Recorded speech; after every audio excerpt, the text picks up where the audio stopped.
And we are live. Have a very special co-commentator today. Anna, thank you for joining me. Hello, Robert, and thank you too. Thanks to Test.com for the invitation. Well, you're a player in this tournament, but today we're making you do a different kind of work, I guess, where you have to talk about games, and you know many of these players very well. So, we have the first round underway, and I have the game up between Vaishali and Mama Jarova, and I gotta ask you because you're more familiar with many of these players than I am. Are there any players that we should keep an eye on that have a great chance to qualify who have not qualified yet that are maybe younger and the rating hasn't caught up to their strength or something like that? Yeah, it's like a very tough event, and you can see that many top players already tried so many times and they haven't qualified yet. So today, I really believe we'll have another interesting event and a very tough one. We see many good players, like I already see Gunina, Stefanova, Goryachkina will play today. Oh, Nana Zagnidze will try again. Alina Kashlinska. I mean, lots of good players and only 2 spots, which is not so many. So it will be a really tough battle. Yeah, and day after day, players like Gunina and Nana Zagnidze, they've become so close in these knockouts, but it's hard. These little mini matches against another strong player. But I have the game up between Mama Jarova and Vaishali. It's a position looks pretty tame thus far, where Black has fully developed, White has done the same. So in this position, do you think White's going to go like try? Well, I was going to say A4, A5, but with the rooks in the center, it doesn't seem like White has a clear plan.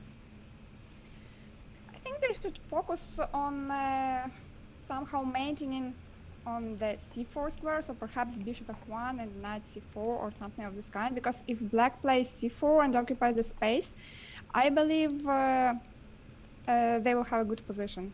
Right, I agree. I think that's a good plan. Ooh, knight to d4 played right now. Nice tactical shot. If you take with the pawn, Black takes back with the c pawn and the rook on c8, the queen on c2, same line. That's always a problem for the queen. Yeah, knight d4 was a very good tactical shot, and yeah, c takes d4, c takes d4 didn't work because the rook on c8 starts to be open and the bishop on d3 will be taken, so it wasn't the blunder. But now, after queen c1, it's really interesting what will happen. I still think Black has to play c4 and occupy the center. Or rook fd8 also sounds good to me. Yeah, I'm now starting to get curious about this pawn on a2 because we're so ingrained in our brain not to take that pawn. But I guess you could have captured it, and your bishop might have been able to escape, but it probably just would have gotten trapped. Right? Bishop a2 would have been met by c4, and then this bishop is just stuck here.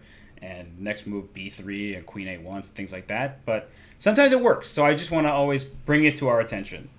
It's very important to check because sometimes it works and you're just pawn up. Let's say if after bishop a2 b3, then c4 was possible. So the only good move was c4 after bishop a2, as you pointed. Oh, f takes e5. You have to be careful with such moves.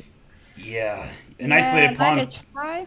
Yeah, I was going to say an isolated pawn will likely be left on e4, right? If Black is able to scoop up this e5 pawn, then Mama Jarova, she's left with this e4 pawn, and that bishop on g2 is not really looking like a great piece. Yeah, bishop on g2 is a bit passive.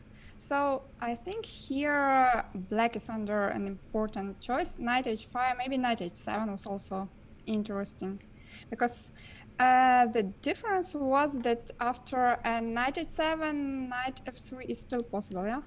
Yeah. Oh, bishop f3, maybe it's not so good, because even after bishop e5, bishop h5, g takes h5, and if you lose this g2 bishop, which protects your king so well, I think White had to defend this e5 pawn with knight f3. I agree. That looked safer. Then maybe you could take on the pawn a2. Wow, look at that. Ooh, wow. That's queen h4. I think it's even much stronger because queen h4 attacking the bishop and attacking the pawn on g3, and you don't spoil the structure with g takes h5. So, I'm so glad we got to see that move because yeah, queen h4 is so nice, super nice. And also, pawn on h3 is hanging. So. Oh, everything is under attack now, and I don't see a way. The queen on c1 would like to be over on g2. Right? You want to fiend Keto the queen to help defend the king, but everything's too far away. That is a beautiful move here, queen h4. Indeed, I liked it very much. I think well done, Vaishali. I think that's game over, and Vaishali's also been somebody who's been so close day after day. She's made it to several knockouts. She hasn't quite been able to win in those mini match formats, but she's playing really excellent chess. Yeah, and she's a very young player. I believe she's the sister of Prague, right? She is, yes. Pragnananda. Yeah. Pretty sure. Whoa. Oh my gosh. Bishop G3, wow. She doesn't even go for something simple like Queen H3 and Queen takes H5. She prefers just to crush. So, okay, we already understand her ambitions. And I don't know of any best game prize, but this is the first game we've seen of the day. I still think it should win best game of the day. I don't care what we see next. We could see 8 queen sacrifices in one game. I think this is my favorite game of the day already. I like it too. So very nice one indeed. I think this king has to go to but if you go king g1, just bishop takes rook on e1. So, oh gosh, this is not fun. 3, followed by perhaps Queen h3 back. Yes, because and only then take on h5. Actually, you can probably take on h5 right away, right? Because king h1, gh5, rook g1. There's just rook takes d1. But I guess you can get away with it no matter what because white's king is so exposed. Yeah, better to take it with the queen so that to keep your own king safer. It's probably for the best. I'm thinking that it just should be so good for white, but you're right. Yeah, okay, good. Just not queen g3 because sometimes you may miss this repetition and when you're playing online, it's fixed immediately. It's true, right? You don't have to claim it. It just happens. And you are miss solid, right? That's what Ellie calls you. So you would want to take back with the queen, whereas I'm okay just taking with the pawn. And this is definitely a better choice, though, because now in the endgame, your pawn structure is intact. Because a lot of bishops at opposite colored endgames have drawish tendencies, but here black is up 2 pawns, and they're connected and not doubled. However, I would still prefer to play with the king, with the queens on the board in this particular position because the black king was much safer. So I'm not sure it was the right decision to change the queens. Bishop b5 and bishop c6 seems like a good idea. Yeah, it seems like she's playing this pretty perfectly. Now bishop on c6 just hits e4, and she wins a third pawn. 3 pawns up, h5, h4. I think this one is going to be pretty straightforward. But what a game by Vaishali to start off here in the in 3-minute plus 1 second increment. And there will be 13 rounds, everybody. After 13 rounds, the top 8, they go through to knockout. And then the top 2 there, the finalists, will be making it to the Women's Speed Chess Championship. Well, they'll be joining the likes of, well, my co-commentator here, Anna Muzychuk. Well, let's move on to a different game for now. This one, it feels like Vaishali she'll take this game. Let's go to the game between Marta Bartel and Classy L, Elena Danilyan, because Elena was the player who won the event last year. And I guess for the black pieces now, she's up several pawns. And okay, this should be pretty straightforward. We went from one game up 3 pawns to another up 3 pawns. To another one 3 pawns, yeah, not bad. Just what is the best way to follow the games? Just in the tournament, like you can click on the board. In progress. Yeah, I love it. This is a teaching moment brought to you by Robert Hess. I see. Okay, and then I go to the binoculars. Yeah. Then in the tournament, you can click on there's like the standings page, and then next to it's the board. And if you click on the board, there will be all the games that are in the tournament. Are you sure? I'm positive. I'm positive. Positive. I've done this many, many times before. So I go to the tournaments, then in progress, then... Yes, you click on the Women's Speed Chess Championship qualifier. You see that there's standings there, right? No. What? What? Now I'm confused. Now I'm so confused. Yeah, now I see it, yeah. Oh, now I feel like you were tricking me. I feel like I was just tricked. I see the standings, but I don't see like the list of the games. On to the right, there's a thing you can click right next to the thing with the standings. There's like games? You found it? Like we have Morshinska versus Corona 91. Yes, you found it. You found it. Anna did it, everybody. She found it. Okay, well, we clearly rehearsed that. We worked really hard to make sure that would... No, I'm just kidding. We're working on the fly here. The last game is Vesper 2018. I think that's Bodnaruk, if I'm not mistaken. I can open up her page. It is Anastasia Bodnaruk. And yeah, she but won. this one is also finished. Yes. So. Yes. See, now that you know their games, you can say, Robert, what are you talking about? The game's already done. So let's go to the second round. We can start with Vaishali's game. She played such an excellent game, but you can take us anywhere. Now that you know where all the games exist, you can pick the game. So, nice. Okay, let's start with the top board. Ooh, A6 on the... Who is... I changed my name. Yup. This has to be a young player. It feels like it. Sophie Morris Suzuki. She is a teenager from the United States. She is about, I think, like 2,100 FIDE or so. But... I don't know the girl. I do. This is a rare occurrence. I thought you would know everybody. I would be asking you. Here's one time where I'm more familiar, I guess. But this setup here, closest lane. I played the closest lane growing up. And this already looks... to me, pretty good, but I might be biased. So I'll let you say. Do you like White's position, or is Black doing just fine so far? I think that White knows what they are doing, because usually if you have no idea, you don't put your knight on h3. So I think White is more familiar with the plans, but let's see how it goes. I think it's more easy to play with White because you are attacking, and Right. it's very important. If you have a plan and if you are attacking, it's already very good in the blitz games. Yeah, and Black's quote-unquote attack is on the queen side, where you've already put your pawn down to b4, but what are you going to play? If you play d5, White plays e5. So you always see White's immediate response to your threats, whereas after g4, she did castle. G4, knight g3, knight Yeah. g3, g5. Ah, she played g5 immediately. I was a bit afraid of knight h5, so I wanted to place my knight on g3 first, but anyway, the knight went to d7. I feel like if Elizabeth was here, she would say, what are you afraid of? Come on, you're too solid here. So yeah, definitely. There's nothing to be afraid of here. White is just pushing forward, and Let's go. just knight takes f5, I guess. Like what should we Knight take? f5, and then knight g4. Yeah, the knights are just coming in. Right, here comes the knight to g4. You can also play queen h5 now, because g6 is always knight h6 check if you need. But I'm always worried, because as a former closest lane, I'm a recovered closest lane player. I always am worried that if I don't get the attack, that I'm just worse positionally. And you gave away the e5 square for now, right? This black knight can come into e5. It feels like, in the long run, Black can be doing quite well here. But you know what Lizzie says? Don't be afraid. I love it. I just said that. d4. Oh, look how she's doing it.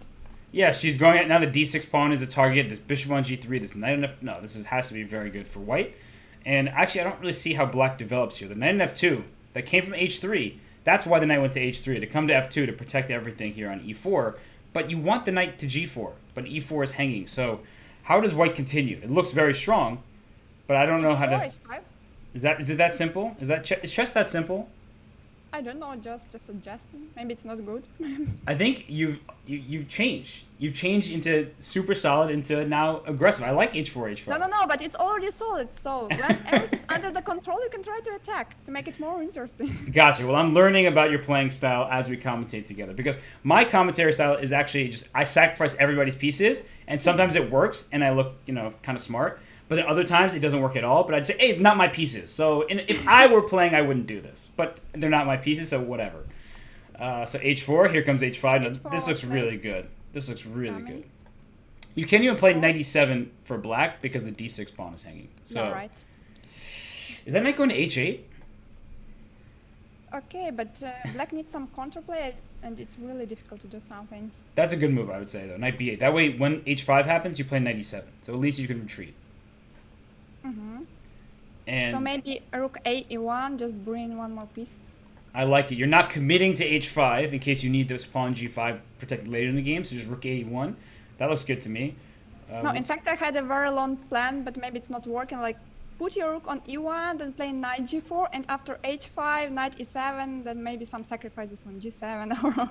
Wait. See, now you're going full attacking mode. This is what I'm happy about. So Black brought her knight to c6. Now h5 feels like a good moment because the queen is no longer protecting d6. So h5, the knight can't come to e7 without losing this d6 pawn. Bless you. So h2 is also nice. I like this move, just to get rid of the spin. Yeah, I thought h5 though. I'm trying to get attacking here. And maybe now h5 is what you were calling for this. Some kind of h5, knight takes g7, or knight h6 check, sacrifice. Yeah, Black has no space whatsoever. Zero space. Yeah, knight g4. Finally, this knight is coming to help in the attack. Yeah. I've seen better positions for Black. This one, it does pain me to see this because I've had so many passive positions in my life, unfortunately. Like, I didn't plan for that to happen. And I'm not Sergei Karyakin. Okay, Karyakin... Not the Minister of Defense? I'm not the Minister of Defense. I'm not even a minister. I'm barely, I don't have titles like that, but this position, black has no space, so she plays d5, which is probably a good opportunity, a good effort. But yeah, white just plays e5, ignores it. Oh my gosh. Yeah, she doesn't give any counterplay. This But at some moment she has to play knight h6. I started to speak about knight h6 and immediately this knight on f5 was taken. Yep, that's what happens. You start talking about plans, they never work out. Trust me, I've done a lot of commentary. I know how that works. And okay, now that black has given up the bishop, I like this move b3 because she's playing for some kind of queen b4 and trying to activate the queen side. Oh. But what will you do now after queen f4? How to protect this pawn? Like I said, it's not my game. I sacrifice f7. It's okay. That's okay. No, this is just game over. Once this queen and rook line up on f7, just take on f7, play h5. h5, h6. Yeah. You're right. You're right. Just quickly. So maybe we take a look at some other game because I believe that White Shali will win this one. Okay, He's really good in attacking. Which game should we look at next? Blue Malka? Okay. Who is that? I have no idea, but you're leading me. Wait, black's up a piece here. Who is Chinese girl? Let's see. It is. I'm opening up her page. It is Zhu Zhao. Zhao Shu. Yeah, Zhao Shu. So, I think she's up a piece and should be pretty comfortable. Oh, yes. This bishop on c4 is really doing a great job of protecting against the passed a pawn. And now queen e7. Oh, rook takes g6. Oh, yeah. That was rook takes g6. The rook couldn't take back because the queen needs the protection. But it still would have been good for black. Just those are tactics you don't want to overlook. Yeah, you overlook once, twice, and then you have some problems. Very true. Now queen c8, rook b7 traps. Queen c8 and rook b7, that's nice. That's really Rook nice. b7, there it is. Yeah, the queen is trapped.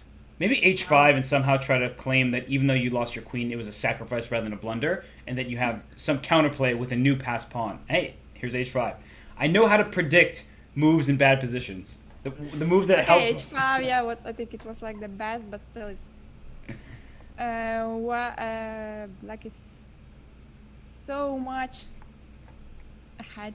Yeah, and now there's going to be another queen. So let's... on 5 seconds for white, so not enough time to even really get any sort of counterplay. King f6. The pawn's not going anywhere. Yeah, queen h8. It is the type of position, though, where people blunder. This does have the feel of a position where people blunder, except if the d-pawn. If the d-pawn were not here, I would say white has some chance with this d-pawn just pushing down the board now. It's, I believe this is your favorite moment. My favorite moment? People are down to 5 seconds and they start blundering, no?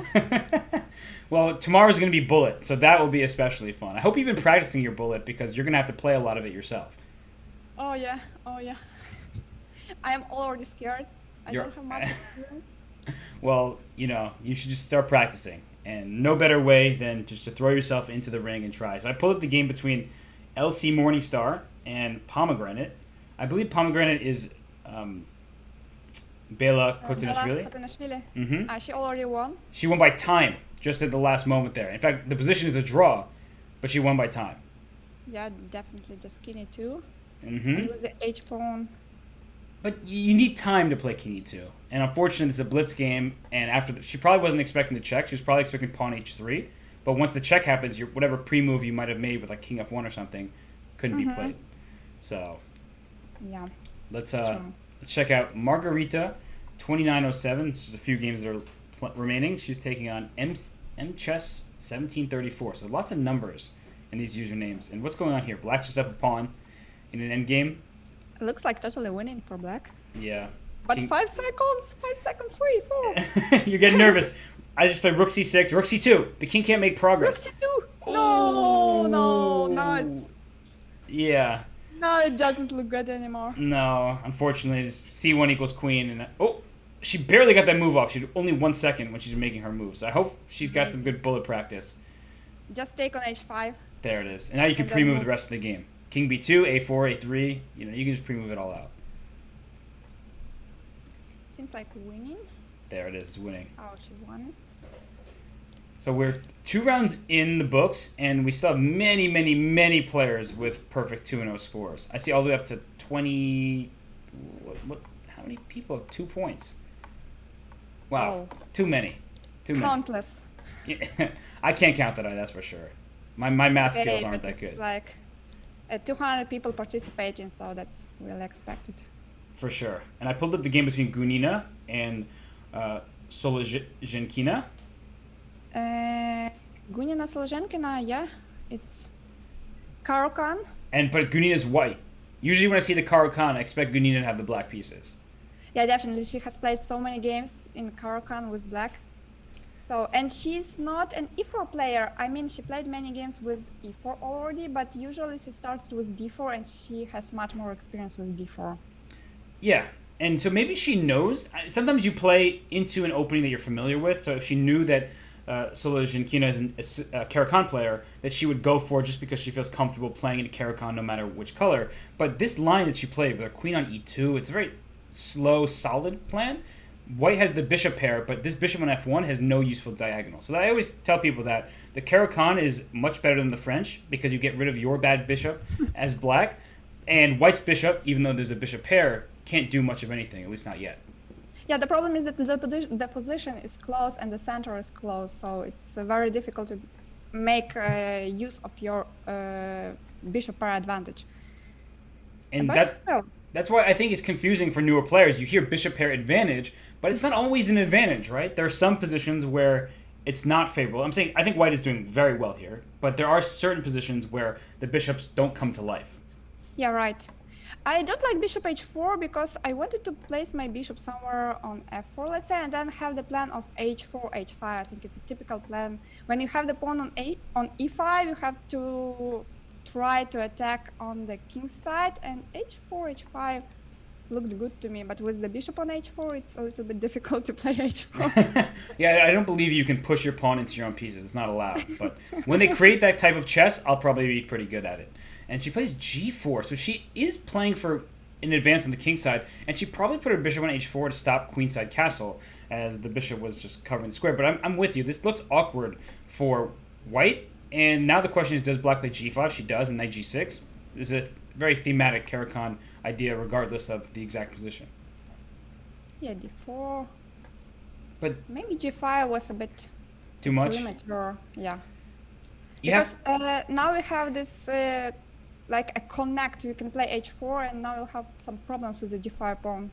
That's true. Playing g5 allowed it to be attacked more easily, and now this look at this pawn chain here for White from b2 to e5. It's all safe and sound. When in the Caro-Kann, you want to play c5 to break the pawn structure, but you're not really breaking it. You're just offering an exchange. And so unless you can take full control of the c file quickly, and king d2 says nope, not so fast, I think that White is just better here. Yeah, this bishop on g7, I think he's not so happy about this chain. No. b2, c3, d4, e5. That's not a good bishop. But maybe bishop f8 and c takes d4, but then a3, right? This bishop's not going anywhere.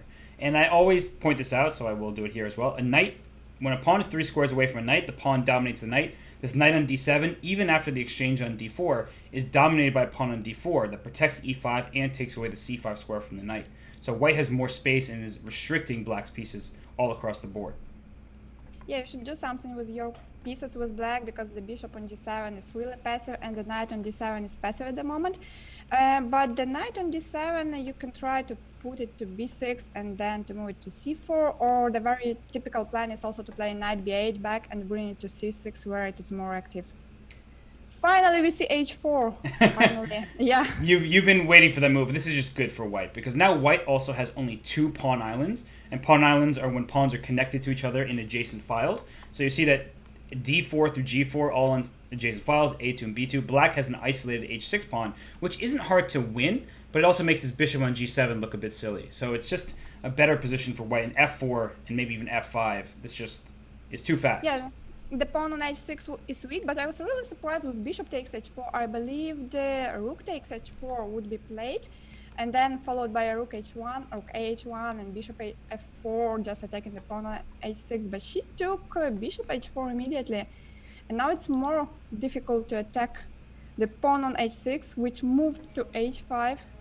It feels like a good move, because if black is able to open up the h file, then this rook on h8 feels useful. And if you take on h5, rook takes h5, you don't have time to play rook g1, because black will probably just play f5 and close this bishop in, but it still feels good for white. So actually I would consider that. Gh5, rook h5, rook e to g1, something like this to try to get my bishop to g6. Yeah, f5 is important. You block the bishops and you don't allow bishop g6. Yeah. So f5 is correct because when you have the bishop pair advantage, you have to try to open the position. So if it works tactically, f5 should be good. And f takes e5, I think it's the right choice. Now, there's so many options. F takes e6 check, followed by bishop f5 check. That looks very strong for white. Just kind of going right for... Ooh, she takes back an What's e5. happening? we don't guess the moves. Robert, are we playing so bad? No. I don't know if it's us. This is the thing is, sometimes it's us, sometimes the players, but we always take the blame. So it is us. So knight takes e5. Agreed. Okay. Rook f... What about f takes e6 and bishop f5? Wasn't that the idea? That's what I was thinking, but somehow she played rook to f1, which, well, actually, Immediately. Yeah, leave some pressure. It's like knight takes d3, you have f takes e6 double check, and then you have this pass pawn. h takes g4. What a calm move. f6? Oh, f6 is bishop h6 check. Oh, I'm so confused. Bishop f5. King 6, take. So it's exchange, but black has 2 pawns. Wait, no, knight f3 check, and both bishops are under attack. Oh, wait. Yeah, but after bishop c8, knight f3, rook takes f3. And then you have bishop g3 check. Oh. And then you have bishop g3 check, that's important. I was so... Or bishop e7, another possibility. Yeah, I was hoping that I would win your bishop. You're right. So she played bishop g3 immediately, but now she's 2 pawns down. Okay, she can take the pawn on g4, though doesn't help much. Right, then you can play... King d1. Wow. I'm a bit puzzled. Rook f3. I'd play rook f3 here. Rook f3? Oh. No. Not no, rook Robert. This is my fault, I know. Bishop h6, that's...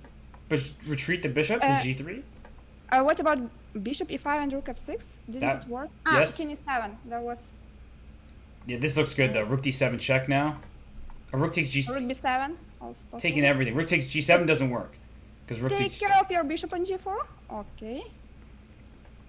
So who's better and why? I thought rook a7, king b6, bishop f2.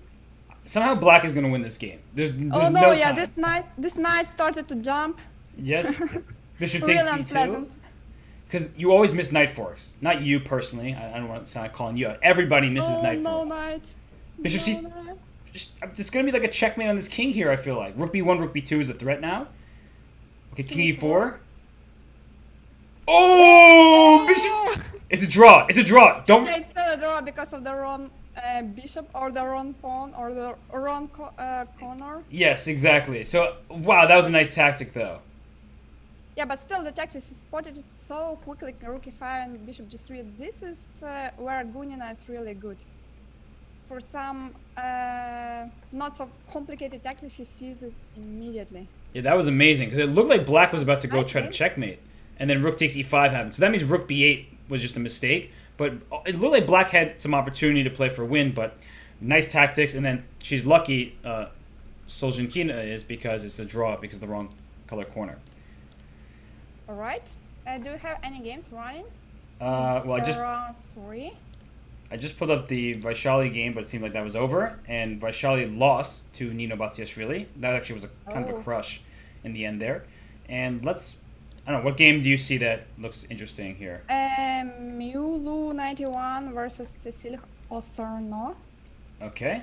So, well, this is how many extra pawns? 3 extra pawns right now? Rook c6 3 check. pawns, but look at this time. 3 seconds. Yeah, that's scary. King c6, and then bring king d7, king c8. Yeah, now it's pretty easy to play. Now it looks safer, a little bit.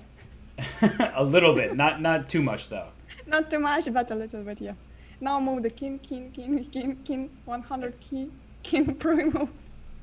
See, you got the pre-moves down. You're learning. I'm learning, yeah. I need to learn. I have my tournament soon. Uh-oh. So I just tuned into a game. It looks like ABFPY is 3-0. Who is that? That is Gabriela Vargas. Now it's 3-0. Oh. We have only one more game. Me too. But it's rook up. It looks... I think she knows how to win this game. What do you think? She will not lose with white. That's my prediction. I think you have a great prediction. So you will be 100% correct with that. I have some strong feeling about that. So this is now just going to be a checkmate, a couple moves. The king is cut, plenty of time. The 1 second increment. This is you don't win this if there's no increment, but with the increment, too easy. So how many players do we have 3-0? We have what 17 players with the perfect 3. Oh, we have too many. Too many. I'm pulling up the game between Diamante and Alina Kashinskaya. That's Madame DD taking on Alika 2810. And Alina she gains so many fans in the I Am Not a GM Speeches Championship. She's almost a Grandmaster. She has 2 norms. Her FIDE rating is just about 2,500. But will she be able to go through this field, which has many strong players? I don't know. I was rooting for her at this tournament, and it's really a pity that she lost in the final because I wanted her to win the tournament, and then everyone would say, girls are really strong and they can compete with men. Well, she proved that. She didn't need to win the tournament to prove it, but yeah, she was ahead in the match too, and then John went on a run in the 3-minute portion, but she's clearly a very, very strong player. And have you played her a lot over the board? Yeah, I played a couple of times, not so many games, but I played some classical games and I played some rapid games. I think she improved a lot in the last years, and she has a very strong husband. So I think she's working a lot on chess. For sure. And she's married to Radoslav Wojtaszek, who is a 2,700, well over 2,700. I don't know his exact rating these days. He's been a super grandmaster for a very long time. And they work very hard, it's clear, and she's been playing excellently. So here with the black pieces, the center is opened up, and only after castling is this knight on d5 under attack, because the knight was pinned to the king on e1, so now after castles, you need to defend it. Bishop e6 was played.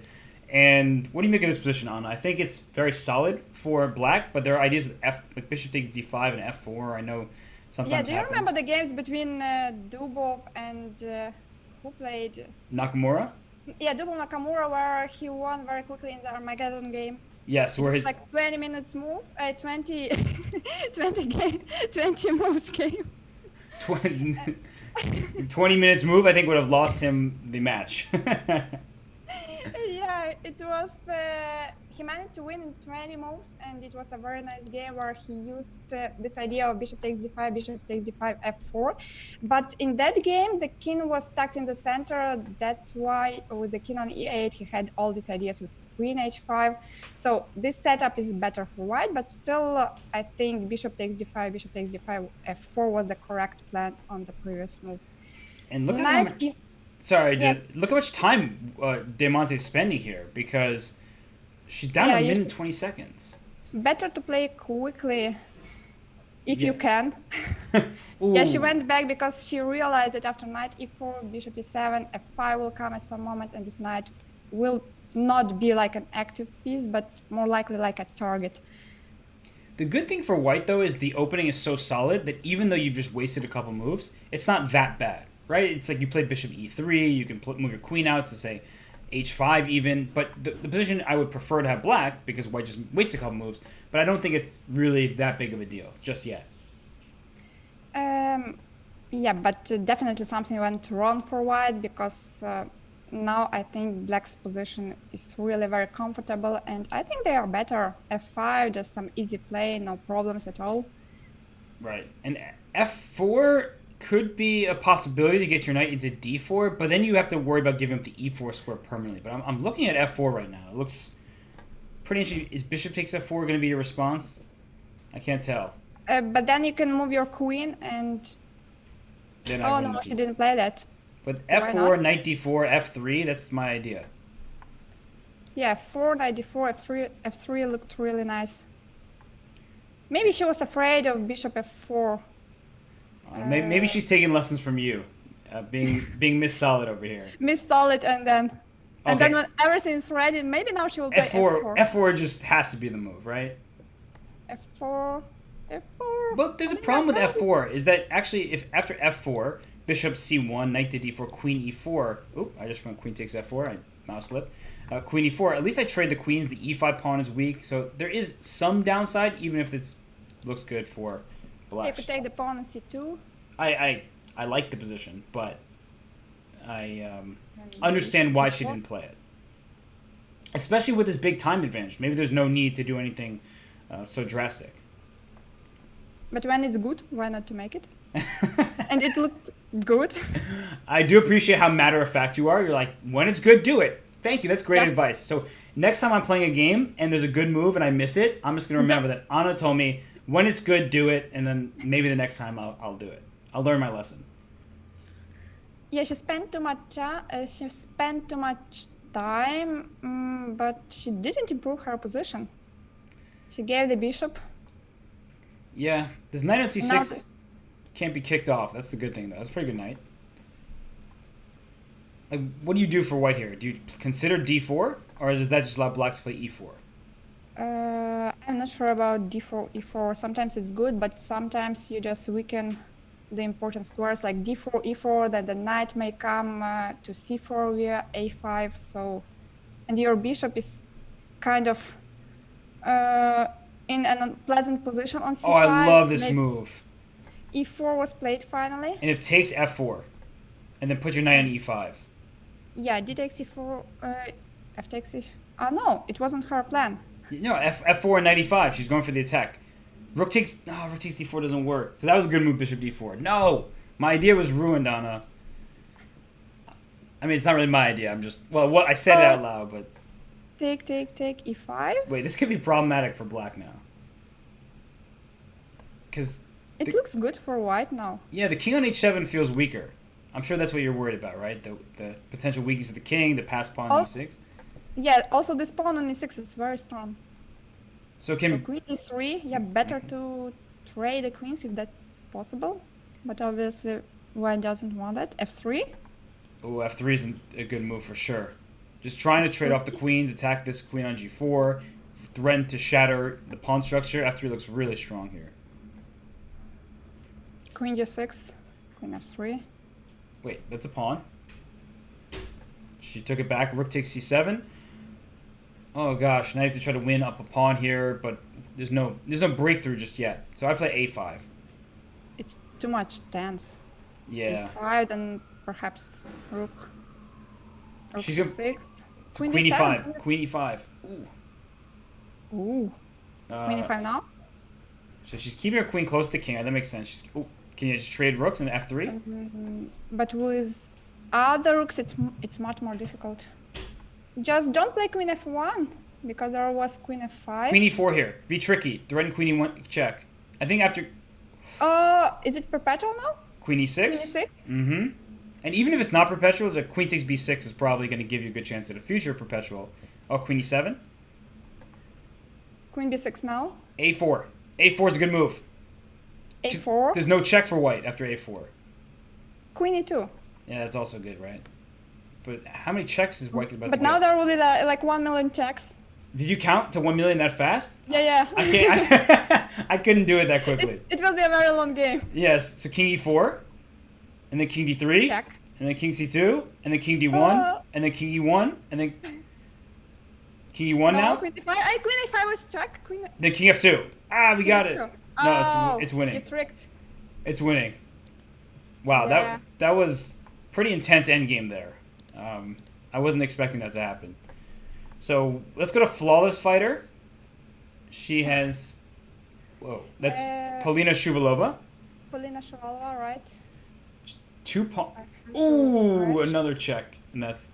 So, who's Ati 1517? I saw her the other day. I've already forgotten who that is. That is Turkan Mamajirova. She just won a rook, and with it, she's winning the game. King f2. Still hoping. Still desperately hoping, but no, this rook is... Can't we just move b7? Yes? No? She's just trying to take... To take all the pawns, yeah, to feel safer. Just don't stalemate. Like, that's the one thing. Watch out. Yeah, that's why I didn't like bishop d4 so much, because this bishop occupies and controls too many squares. Better to keep it on b2, you know? I agree. It's funny. Sometimes you want to control squares to checkmate. Other times you're worried about it. Oh, Vaishali just won by checkmate as soon as I tuned into her game. It was queen against pawn. She wins that. Yes, yeah. We have one last game. Ole 83. Whoa, how many? There's like a million pawns, a queen, and a bishop against a lone rook. Oh my god. If you don't blunder the queen by some check. And even if you do blunder the queen, you're still Still, winning. yeah, still not enough. Oh, she blundered the queen! You blundered. But maybe it was a plan. I blame that on you. It's the commentator's curse. Yeah, I expected that. And now just push the e-pawn. I think 2 queens, you can make this happen. Oh, 2 queens, king c4, yeah. It would be a stalemate, but for king c4. Oh, 2 queens, It's king a3. Checkmate. Oh. No, almost. Almost. She was close. There she got it. I see. She was on the right side of the board. She had it. So how many people do we have now? We have 8 people tied with 4 out of 4. We're getting a clearer picture of which players intend to stay towards the top. And, well, on board 1, we have Alina Kashinskaya taking on Padmini. That's Accio chess. Oh, d4. Knight of 6, yeah. What will happen? You're asking me to predict what will happen? Let's see. I'm gonna go Why not? I'm gonna tap into my brain. Gosh! I got nothing for you. I think we'll have a fun game. There you go. That's my prediction. Oh, this line. So I've seen this line way too many times since Wesley and Kramnik and Dominguez and Maxime Vachier-Lagrave and every single player possible has played this line over and over again. Yeah, I think it's much more popular in the men's tournament. In the women's tournament, not so often, though. The match between Juvenjun and Goryachkina, I think they played this line a couple of times. And Gunina played this the other day, actually. So so you put your queen on f4, you try to play for d5. You sacrifice it, then you play e5 and knight d4. Even I know the plan, though I don't play this line. Wait, so you're saying this isn't your favorite position in chess? My favorite position? I don't know, but if you have the chance to attack, do it. It's another tip from me for today. I was told that this was your single favorite position in chess. I feel deceived. I thought this position here was one that you really enjoyed the most. I'll take that as a no. But the point is, everybody, that white has a strong center, d4 and e4 pawns, but black has a long-term advantage of these outside pawns. So in endgames, it's useful to have pawns in the flank because they can be a distraction. They can force white's pieces to the side of the board, whereas black's, your pieces want to be in the center, and black's pieces should be in the center, staring at this pawn on e4, maybe knight f6 now. I think that this is fine for black, unless you get your queen trap with e5, g3, something like that. Yeah, right. And you are also right that it will be good for black to chain the queens because then they will have no problems with all these attacking ideas, and also they will try to create a post pawn on the queen's side. So in general, in this line, black is trying to go for an endgame if it's possible, or at least trade the rooks. Alina's up a lot of time, so something tells me she feels very good about this position, and something else tells me that Padmini isn't feeling quite that comfortable here. Maybe she doesn't have much experience in this line, and this is also the problem, because in the blitz games, I would like to give 2 advices regarding the opening choice for the blitz games, because I believe that first of all you will be more successful if you play the lines where you have more experience, because in blitz you don't really have much time to think what you are going to do. You need to feel the position and know some typical ideas. Right. And second, I would recommend you choose the openings where your king feels safer. In my opinion, this is also very important in the blitz games. So if you have a choice between 2 openings or between even 2 lines in the same opening, go to the one where you will not be attacked. That's my tips. Those are some serious words of wisdom by Anna Muzychuk. So everybody who's been listening, she's giving great advice. That was on the rights of 2 times women's world champion. I'm speechless. I've never given such great advice, but that's true. That the king safety is really paramount in blitz games, because if you don't feel like your king is safe, you start spending all this time making sure you're not checkmated, and then you end up losing on the clock. But here, now it's Alina's turn to take a deep think. So rook fd8, which looked like a normal move, took 1 minute and 12 seconds, and now Alina has been sitting here for almost a minute trying to figure things out. So I really am curious what's been happening here. They're both trying to come up with a plan, and if you play e5, for instance, this queen on f4 loses opportunities to retreat, But e5 is a very committal move because then black will have the d5 square under her control. So bishop c2, knight f8. Yeah, I believe she was thinking about e5, but then she decided to play a little bit safer, and now she went for e5. And g3 is going to trap the queen, but g3 actually, I don't know if it can be played. Because let's say black has a6, g3, bishop f3, rook takes c2, something like this. This rook is a Nice problem. trap. Yeah. So I'm kind of inviting you to blunder with the move like a6. Oh, look, h5. Frick, Robert. So she's faking like she's going to queen h6. So she's saying g3, queen h6. White might think that looks good for her. Oh, she did it! She did it! Wait, but there might be a tactic that actually saves white here. Rook c2, queen Rook d3. c2? Queen d3. Oh, no. Wow. Oh, and then rook takes d4. Yeah, but... Oh, then you take on f4. Still, yeah, take on f4 and then... Oh, she tricked her. Great. So let's see if she will find queen d3. It's the only move, I believe. I feel like I tricked myself. This is what's happened here. Oh, Alina. Oh, let's see. Well, after queen e3, black I think still should be okay if, say, queen takes e5. This is a ridiculous position. But queen takes e5. Okay, rook takes d4. Same idea. And this is probably better. Queen c2 or rook takes f4? Well, I'd prefer queen c2 because then you don't have this rook on c2 which attacks your pawn on a2. But she preferred to take this one. I think she wants to go after f7. So rook df3. But rook df3, knight g6 perhaps. Oh, then rook f7, knight e5, rook f8. Yeah, that's... Something unclear. But this feels like, unless you're getting this f7 pawn, which I don't see how you get... Ooh, I thought rook d2, rook d7 was better there. She walked into it. She found a way. She found a way. Oh, rook takes f7, and then take the knight. Now it's winning. This is what happens when you have no time. You start making quick moves. f4 check. Oh, it's not mate. So rook c to f7. Yeah, that's what I meant. And f4 is checkmate next. I think we have to go back to this moment here because after rook d8, g6, rook c8, the only move here was rook to d2. You need to realize where your weaknesses are and bring the rook to d2 into d7, and I don't think black loses this game. I think that you can try to fend white off here. But she unfortunately played on elsewhere, and then this pawn on f7 was just lost. So time pressure really did her in. Yeah, that's true. So this was a nice trap by who played? Padmini was black. Yeah, nice trap by Padmini, but I think she missed queen d3 and then she didn't have time to figure out what to do. Right, it's all my fault. I said that it was going to happen, and then queen d3 protects the rook. You found the trap, you found the refutation. Go me, yay!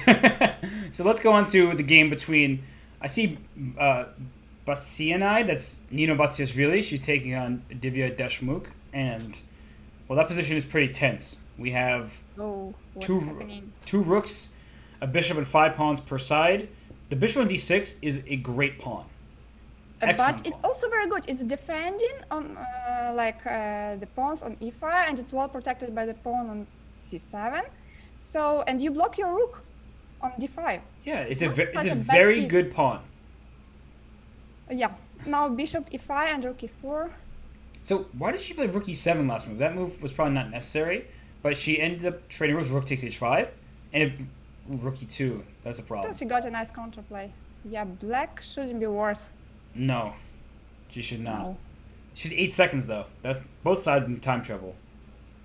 Rook c2. I would even prefer black. It's easier to play with black. I agree because the g pawn's not going anywhere. The black king's, stopping it. Prefer. So a draw was offered, and black declined the draw. It was a decline. I think that's women's chess. That's how we play. Fighting chess. Fighting chess. King d6, no draws. Rook e3. Oh, rook e3. Cut that. Rook e3 was good. She's going to rook e5. It's going to be a draw. But rook e3, if you take this rook, you're going to lose this endgame, I think. I want to push my g-pawn up the board. Maybe it's still a draw. Just take, king e5. Yeah. And I will play quickly c6, b5. You're right. And then just take on a4, and then you'll never lose that position. Agreed. Yeah, and I'll try to run with my king to c8 after taking the g-pawn as quickly as possible. I'm just trying to be tricky in the endgame with no time. I have Dina Belankaya. Wait. Dina is up a rook against Anastasia Bodnaruk. Yeah. Also, if I ever mispronounce a name, please correct me. Like I'm obviously not doing it on purpose. I'm not familiar with some names, so please feel free to correct. Maybe not every single time because then it gets embarrassing for me, but most of the time, feel free. No, Dina беленькая and Anastasia Bodnaruk, it's clear. Thank you. You did that in a very nice way. I appreciate that. And then, for example, do you go by Anna or Anna? Because I call you Anna, but it's what do you prefer? I'm Anna. Yes, I was right. Okay, cool. You see how good you're doing. That was the most important thing today. You know, if I was going to get one name correct, it had to be... What's going... This game feels like it's been lasting a long time in Rook against King. I think we were even close to some position repetition when the rook was on d4. I was a bit scared. How many moves has this position been happening for? I don't know. I really don't know. Okay, rook e5, rook e8. Yeah. Okay. Okay. Scared me for a moment. Another game. It's also finished. Indeed. So round 5. So how many players are leading? There are 3. 3 players in first. Then we have a bunch of players, 5 players at 4.5, and then many players at 4 to 5. But remember, 13 rounds. Practically anybody who has at least 3 points right now can play for first. Right. So we have Alina Kashlinskaya, Dina Belenькая, and perhaps Carolina Lujan, or who is another grumpy? I just see it's Argentine.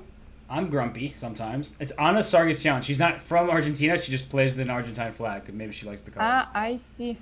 Well, Ana, we're actually going to take a brief break because the players get about 5 minutes before the next round. So we're going to give ourselves a break, grab some water, do that. Everybody stay exactly where you are. We will be back in just a few minutes for more coverage of this Women's Speed Chess Championship qualifier. So stay tuned, everybody. See you soon and stay tuned.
And we are back, getting ready for round 6. There is a break after 5 rounds, both to give the players a rest and to ensure that everything is going well with fair play. And the staff, the chess.com team, making sure that everything is going well. So, Anna, 5 rounds in, we have Alina Kashinskaya, we have Anna Sargsyan, we have Dina Belankaya at the top, and then 5 people trailing them with 4.5 points, and many, many people at 4 to 5. So are there any names you expect to finish that? I see Goryachkina, for instance. I do expect that she will end up in the top 8. Yeah, Goryachkina, she tried many times, and I think 2 times she went to the top 8, but then she was eliminated in the playoff stage, though she's a very strong player, and I hope that she will qualify because she's really a good player. The games have started. Oh, they have started. Thank you. So let's start on Dina Belankana versus Alina Kashinskaya. Top board. What happened? Oh, top board, yeah. Sorry. I was looking at the chat and trying to listen at the same time. I did a bad job. I admit it. I have my moments of weakness. I got distracted. So we have a Scotch, which usually I've seen children play, and this line in general is what every kid in the United States learns. Is that true in Ukraine too? I am not sure, but I played 4 knights with bishop b5 many times. With d4, it's just very solid. But now so many games have we played in this line that people on the black side, they usually know how to respond and all these plans. So it's not that harmful. Although it's very solid for both sides. Queen f3, and with easy plans like rook e1, knight e2, c4, and with black something like rook b8, rook e8, sometimes rook b7, rook b7, more or less this way. So I've heard you say the word solid a couple times with this opening, which means it sounds like it's perfect for you. Perfect for me? Okay, I'll think about playing d4 more often. Well, the pawn structure is no longer symmetrical. Black has his pawn on d5, white has his pawn on b3, and so white's pawn structure typically is more safe and sound, but it gives black opportunities to be aggressive with an eventual c5 and trying to break in the position. But you're right, everybody knows how to play this at this level. Knight e2, you're protecting the bishop on f4. No real weaknesses for either side just yet. So I'd be happy to go to another game, if I'm being honest with you. Already. I'm going to another Grumpy versus PK Club. This game, maybe not the most exciting either, but at least not yet. It will get there. But right now, there is some tension on c3 and d5. And Anna, who do you think is going to flinch first? Who's going to capture whose knight? I think that white's pawn structure is better, but black has more tricks, like all this knight d4, and now knight c3 with knight e2. Was it the blunder? Yeah. Or I missed something. Knight c3, bishop c3, knight e2.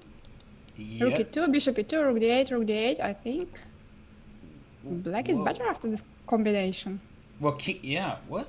I'm with you. I'm trying to figure this out. So queen a4, I'm also trying to sit and think about this. Knight c3 just looks excellent. So knight c3, bishop takes, knight takes e2 check. No, maybe not. Yeah, rook maybe e2. The queen rook e2, bishop e2. I forgot that there is a bishop on c3. So actually knight e2 maybe not so good. Aha. So we both made the same blunder. It's okay. I always see, the thing is, people get in their own head about making mistakes, but the best thing is you just own your blunders and you move on as quickly as possible. So I made a blunder. That was my fault. That wasn't even Anna's fault. I reacted. She went with it. And knight takes e2 check is an idea, removing the guard of, from c3, but that's why Anna Sargsyan, she went knight takes d4. Knight d4, then followed by knight d5. This looks good. To me, it also looks good. In fact, and plus c takes d4, knight takes d5, e takes d5, bishop d5. And you can't capture on b2 because the bishop on a6 is hanging. True. So rook d8. White is a pawn up. Oh, rook d, there's bishop a5.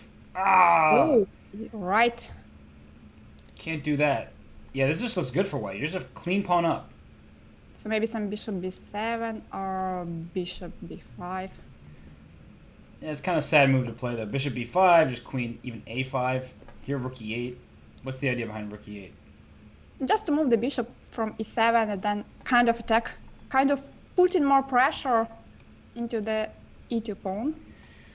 Fair point. So You could probably drop your bishop back to f3. I was thinking about, okay, bishop a5 was played, and if queen takes Anyway, b2, there's rook. Wait. what is? Nobody knows. Anyway, what was? Could Let's she? skip that. It's too difficult for us. But queen takes b2. I'm guessing she would have played bishop b4 back. And the point was that now this bishop on a6. Oop! I moved my queen to b4. I blundered my queen. Bishop to b4, and the bishop on a6 is under attack. The a7 pawn. There's rook d1 ideas, rook d2 ideas. I'm kind of grasping at straws here, but I think that was the plan. Yeah, because after queen f6, queen d4, it's already 2 pawns up. Yeah, this doesn't look very good. 2 extra pawns. Yeah. There's not even a way to get counterplay here. Like bishop f6, just rook d2. Protecting both pawns. Yeah, and then you play e4, f4. Just, you can push these pawns up, and you're pretty safe here. The bishop on a5 covers the rook on d2. All right, I think that this one is pretty clear. Leah in favor. Another Grumpy's favor. Another Grumpy. What a name. It's still not clear. In blitz games, nothing is clear until it's ended. True. But with 2 pawns up, we have faith White in will her. convert it somehow. Yes. So let's go back to the game between board 1, Dina Velenkaya, and Alina Kashinskaya, because... Oh! Wow, look. Yeah, there's an extra queen here for black, but the knight and the rook, can you blockade? Can you get a rook d2, knight f3, and then try to make a draw? Definitely, you need to find some kind of fortress. But If you play knight f3, rook d2, then I'll try to kick your knight from f3, something about playing like g5, h5, g4. And you can't play rook d2 now because queen c1 check. Yes. So knight c6. Knight c6. I'm a little worried because the knight and the rook won't be connected very well. So, yes, you can't take on d5 because queen c1 check, and then this knight's hanging. What to do? Probably pawn g3. h6 was played. Yeah, and then g3 was played. The queen takes a2, rook d5, queen b1 to e4 comes to mind. Yeah, here's queen b1. King h2. I need to get after this f2 pawn. That's where Maybe queen c2, yeah, and just take it. Sounds good. She played it. Yes. Well done, Alina. Alika, she's just too strong right now. Hitting the knight, hitting the pawn f2, and there's nothing white can do, so she's actually getting in big time trouble. Okay, that doesn't help white No. at all. And by the way, Nino Batsiashvili is in first temporarily with 5.5 out of 6. So she keeps winning her games. We'll check out more of her blitz games the next few rounds, but a good showing by her. Okay, resignation. in this Black one. Black one. So we have 2 players at 6-0. We will have people joining behind the final. Let's go to Goryachkina's game, perhaps. She's playing Daria Voigt. Do you know who that is? Yeah. Oh, I wasn't like saying I don't know. That's why I'm asking. She is like 2400 player from Russia.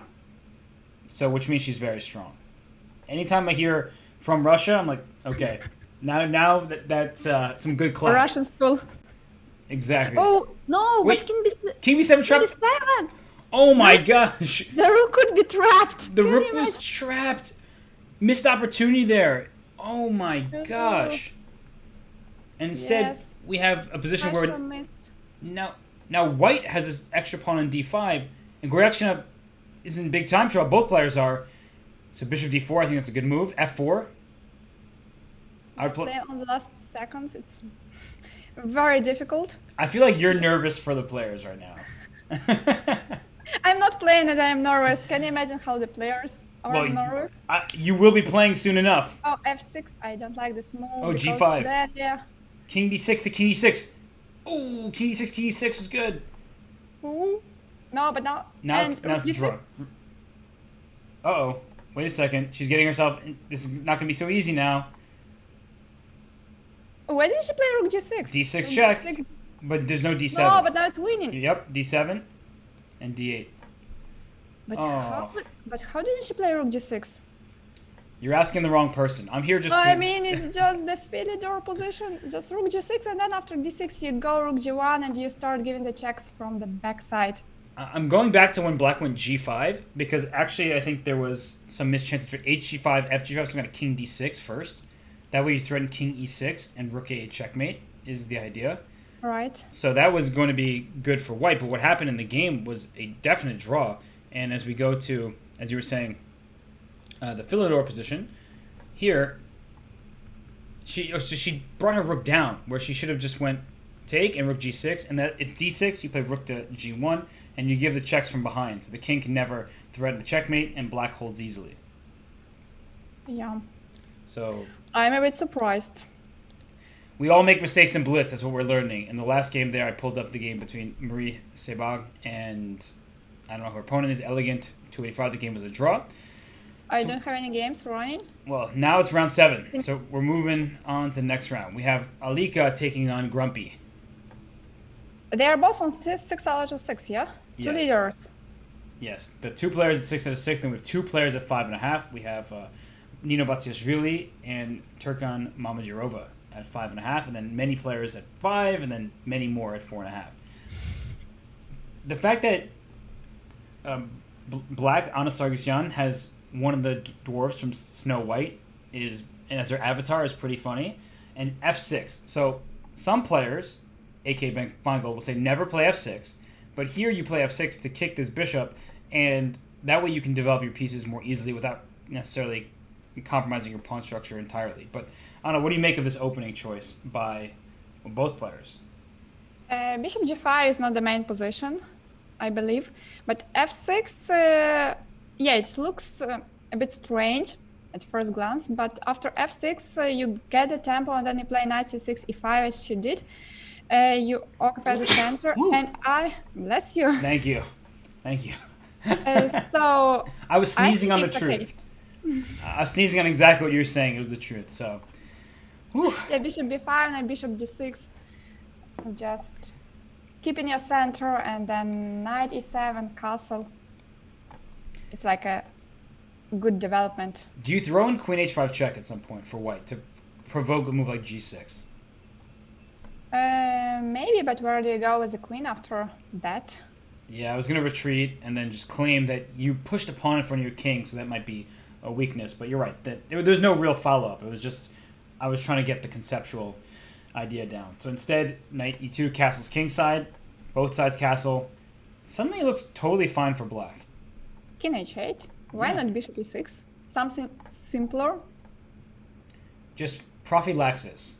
It's such a deep prophylaxis that I don't understand it, but it's just a move that makes sure that there will never be some queen b3 take on d5 stuff. I'm grasping at straws. I think you could tell. Maybe the bishop f5. I don't like how the bishop is placed on f5.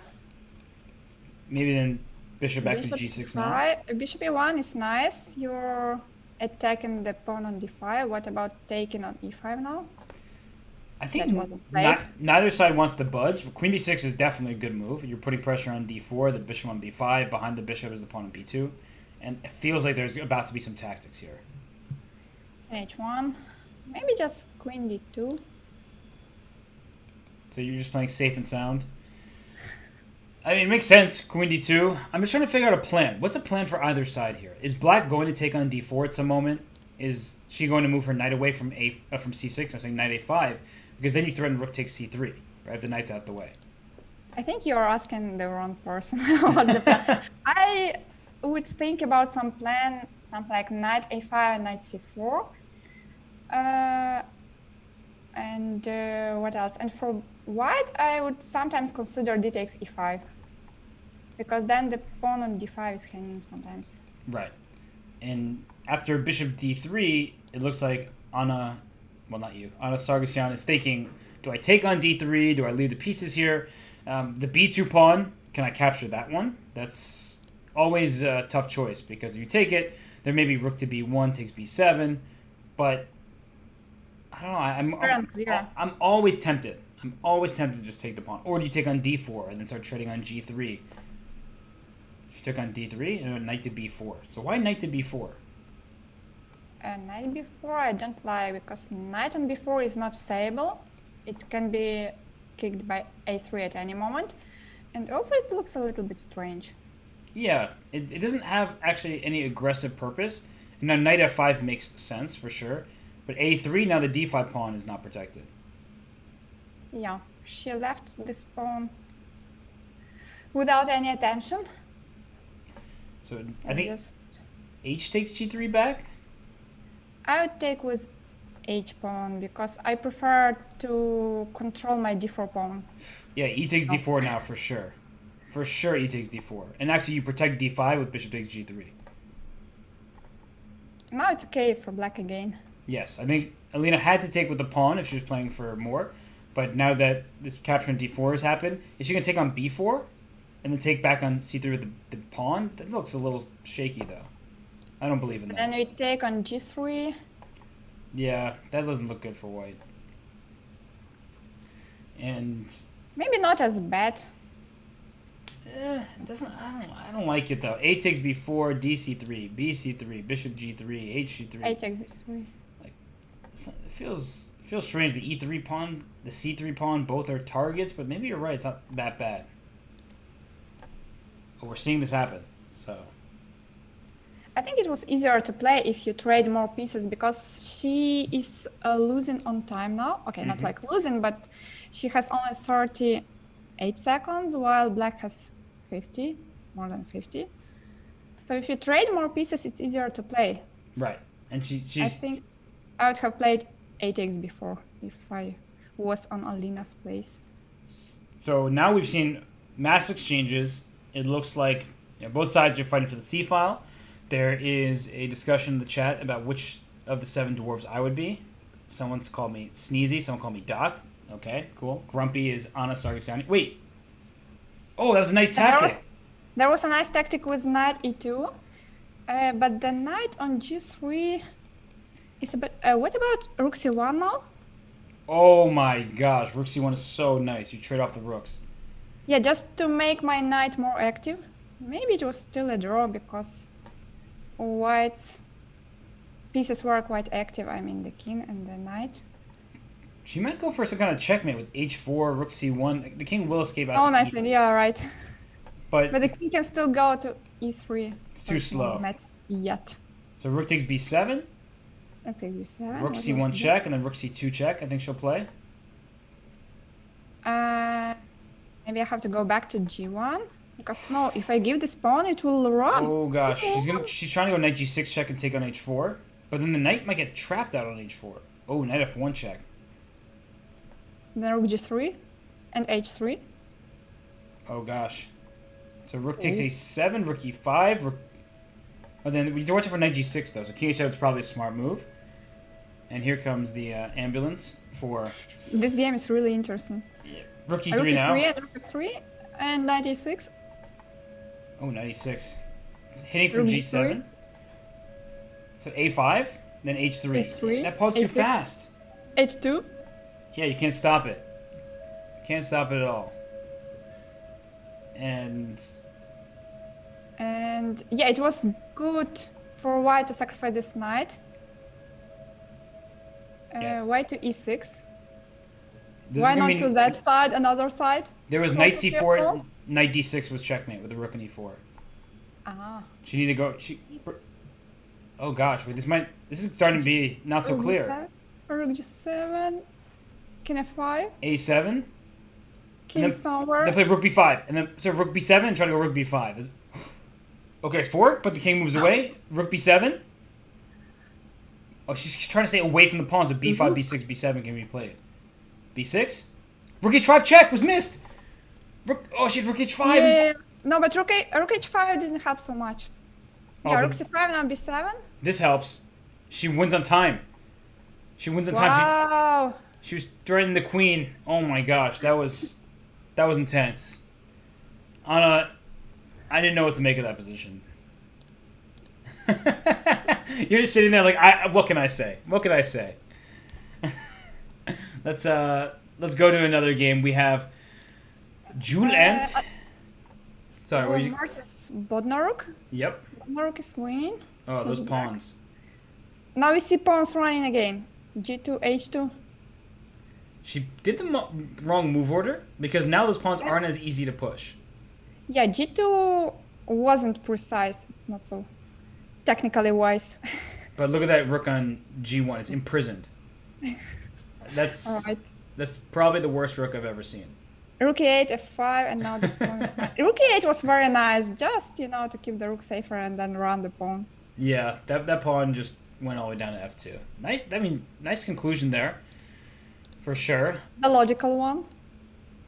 And Blitz chess is anything but logical. Oh, look at this last game between Barber25 and Dreamer01. This feels like, is this a draw? Is it a fortress? It looks like a fortress. Some people don't believe in fortresses. Yeah, there are some people like world champions, they don't believe in fortresses.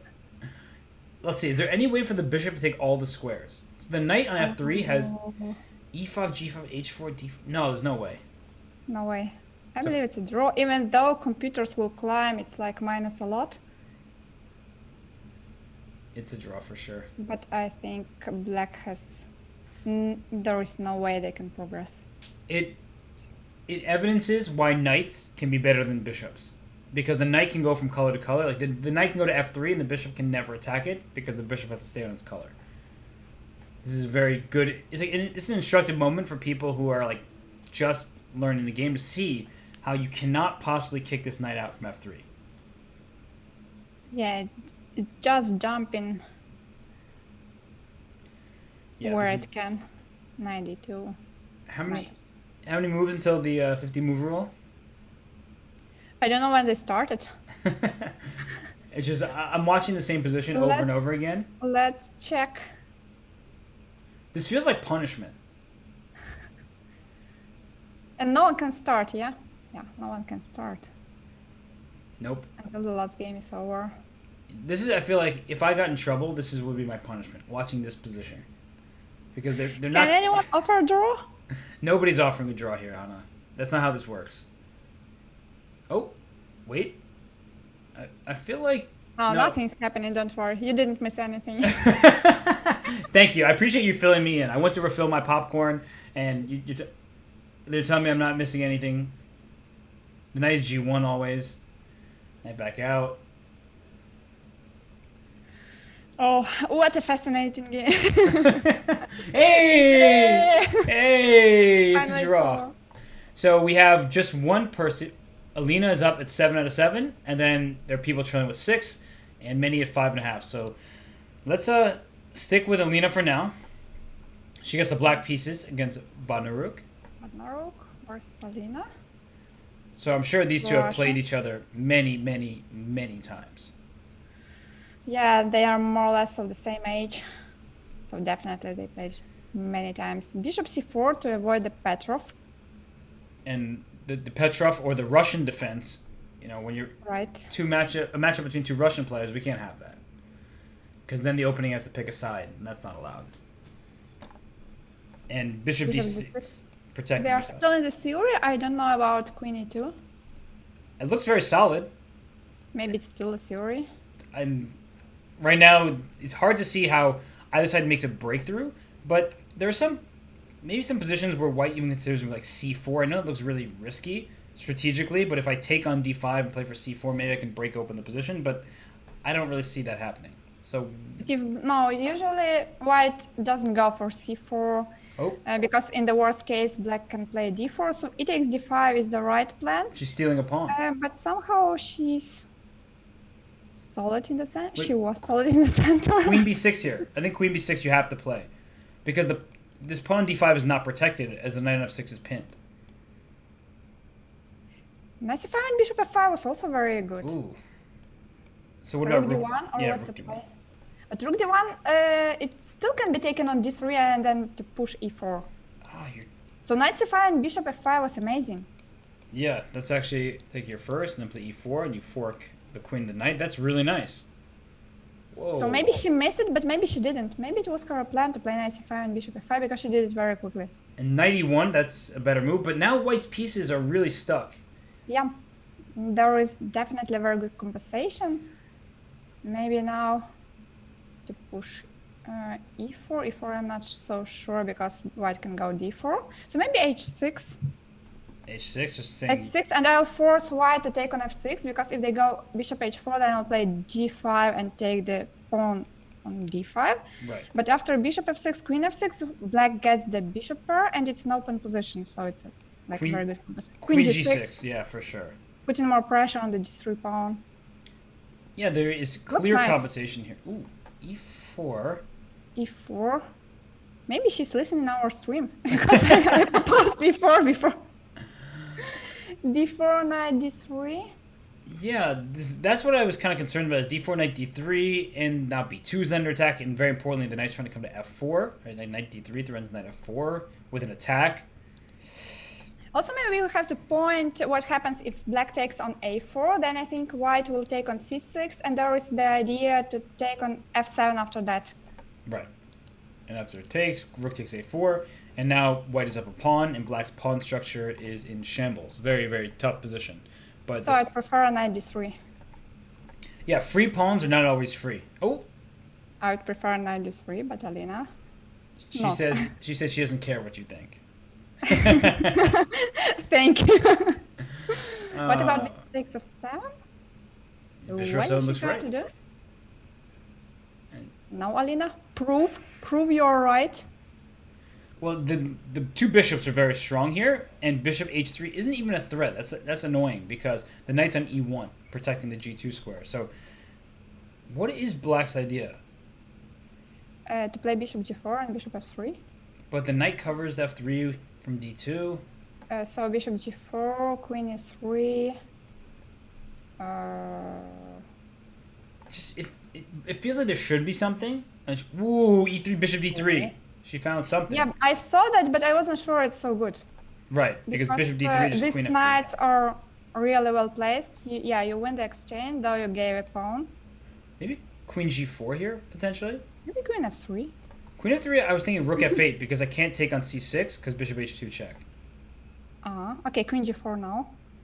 Oh, so you took the rook to... It's from the open file. Wow. That wasn't my idea, I just... Wow, that was brilliant. Just take credit for it. Don't... I'm going to give you credit for it. That was very brilliant. So what Anna was doing was taking the rook from the open file into a file where it's into a brick wall. The pawn in f2 is protected. So now that, for example, the rook was on e8, it would go down to e2 or e1. That was awesome. I just learned something. Yeah, so now you have to stabilize your knights, like to bring one knight to e3, and then to bring a knight d2 and another knight to c4. No, but start with knight d2 and knight c4, no? Yes, that probably would have been... Maybe it's still okay, because after rook b8, we can place this knight on c4. Yeah, knight c4. The knights can trade off that c4. What about bishop c1? Yeah. Bishop c1, that's very smart, because she activated this bishop. This knight at c4 is so strong. You can't touch it. Knight d1 now. And then bring your king over. Knight d1, wow. I didn't see that. I'm just getting ultra solid and defensive here. I'm learning from you. You've taught me. You know, I sacrifice people's pieces. Now I'm learning to just bring the king over.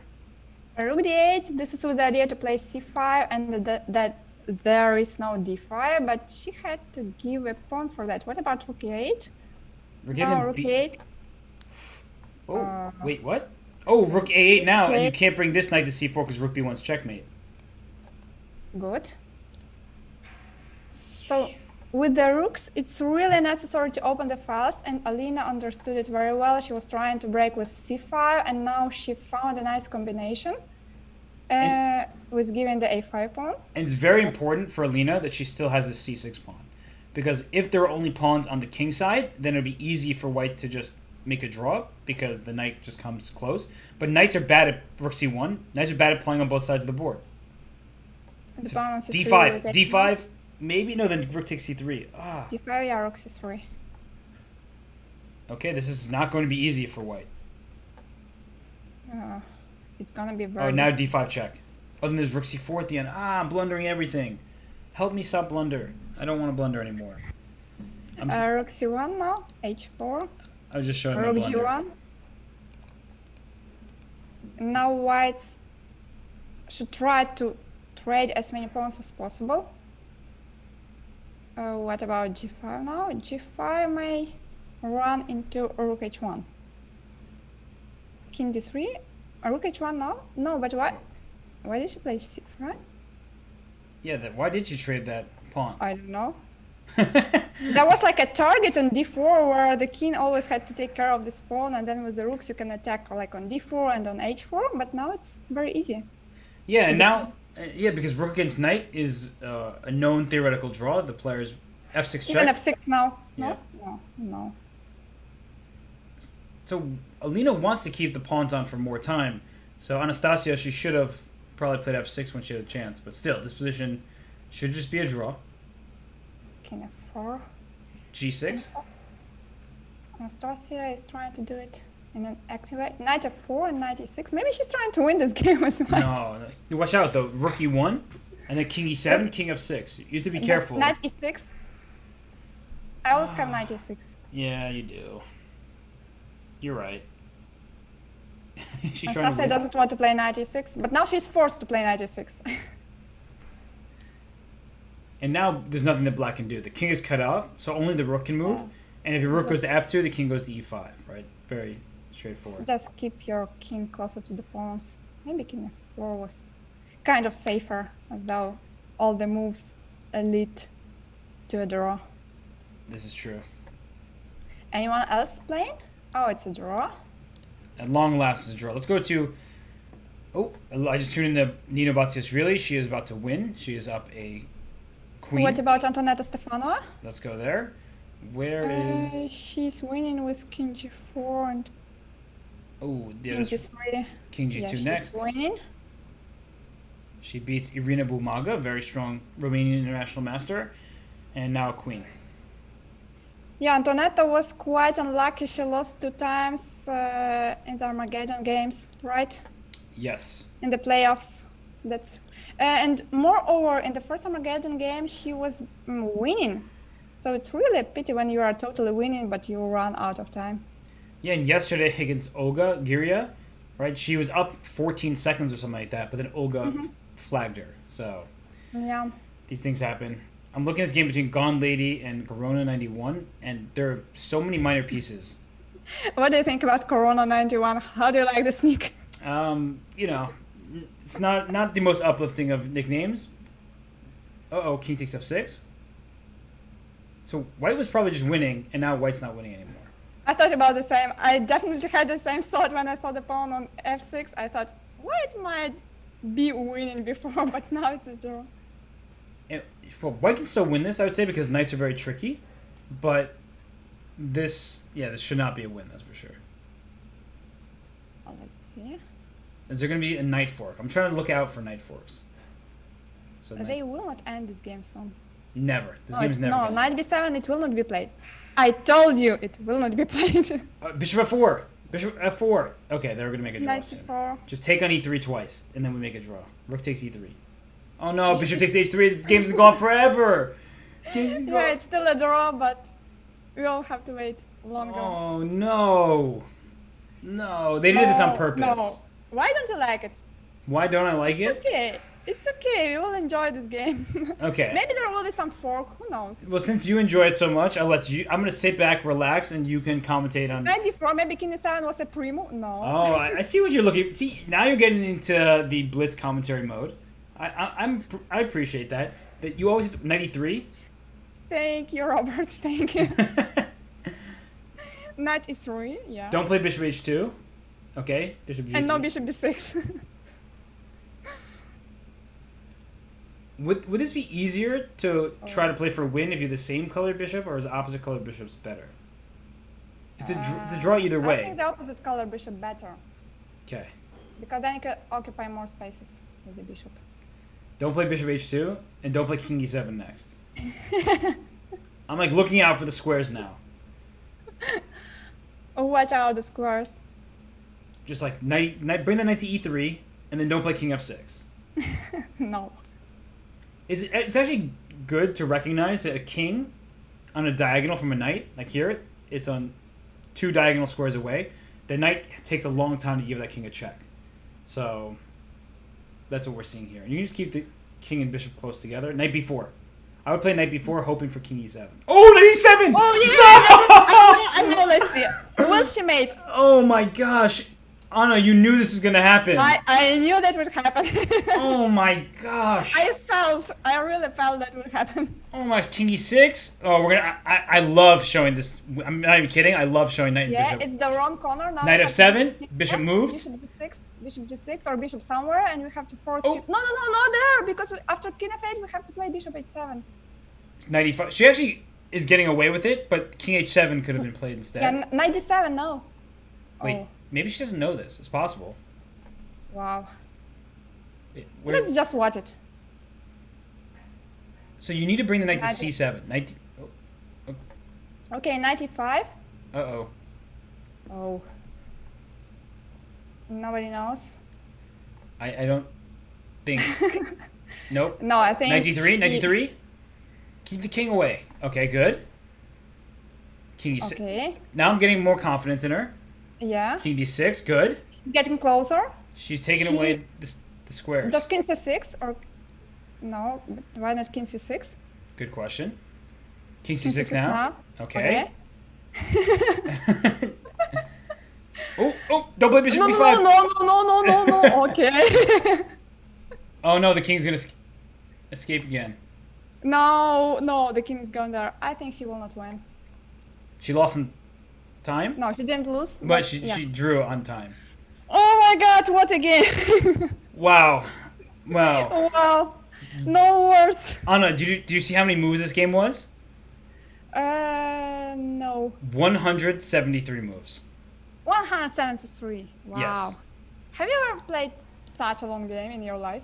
Probably not that long, but I have played. One time I played in Aeroflot. In my last round game against Alexander Ryazantsev, I don't remember how many moves it was, probably like 110 or 20. But we drew after like a really long game, 8 hours or so. Like the longest game ever. Yeah, big fight. Yeah. I see. So back to Alina Kashlinskaya versus Nino Batsiashvili. We have a closed down position where the black pawn has gone to c4, but this feels very committal as a setup for black. It's still a theory, but you really have to be careful with playing c4 because if white can comfortably play b3, and then you may have some problems if you trade these pawns like c takes b3, queen b3. Then it's easier to play with white pieces. To attack the d5 pawn, to attack the b pawn, or if it goes to b6, then a4, a5 is a typical idea, something like that. And here we see b3. I think bishop takes c3 now, and then b5, just to reinforce the pawn. But one of the issues is if b takes c4, and if you take with the d pawn, then white has 2 pawns in the center and none for black, so she takes back with the b pawn. But it's hard to see how this pawn will ever make progress because the rook on c3 is well placed. I think you can start with queen a4, for instance, going over the queen side, but maybe then queen to b6, rook to b8, and then this black knight comes in e4. Maybe it's not so bad. You can try to play h6 and then see where this bishop goes. If it goes to h4, then you play g5 and jump knight e4, or if white goes with the bishop f6, the knight f6, and you still bring the knight to e4. I like queen a5 now for black. Hitting the rook on c3, getting out of the pin. Yeah, queen a5 looks very good. But she's listening to you. It's clear. I see. It's clear, she's listening I to you. am not always saying the right moves. Knight takes d7 for sure, because then black has to stick with the bishop on d7. And Or then h takes g5 is another option. you're sacrificing the exchange? No. I hope she didn't hear that. Knight. Let's see. No, not take. Don't take on g5. Don't do that. No, she's not going to do it. She was bishop d7. Okay. See, Nino's listening to me, and Alina's listening to you. So g5 is possible. Queen a5 is still possible as well, because you're hitting, there it is, you're hitting the rook on c3, so bishop takes f6, loses in exchange. I'll take your rook first. So Nino is definitely listening to you. It's not fair. You know, we all She make shouldn't be allowed. mistakes. Listening to me is usually a bad thing. So, queen c1 I'd play. That way after knight e4, I could play rook to a3. Ooh, this feels a little passive for my taste. Knight e4, nice. Is f3 going to be played somehow? But then knight c3 Knight is possible. c3. Queen d2. And then take on e2. Yeah. Wait, actually after queen d2, can I even play queen takes a2? I was trying to get tricky, but this is safer. Rook Queen e8. c3, queen e2. I don't know what was happening there. Seemed okay for black, but this feels... You don't even have to think to play this right now. Ooh, e4 is risky. Bishop f5. That's a nice move. Bishop f5, you can't take on f5. The pawn is pinned to the queen. And if you play e5, oops, there's bishop d3. And if you don't do anything, I'm going to take on e4. She did it? Bishop d3. Uh-oh. Oh, queen e1. Nice move, but queen takes a2. But queen b6? Oh, queen b6 is even better. I'm with you. Queen b6, yeah. Okay. Yep. Rook f2, only way to save the exchange, but then you lose d4, and then e5 is weak, and then I have two passed pawns, and d5 and c4. Nino. Yeah, just move the queen somewhere and you start running with the pawns.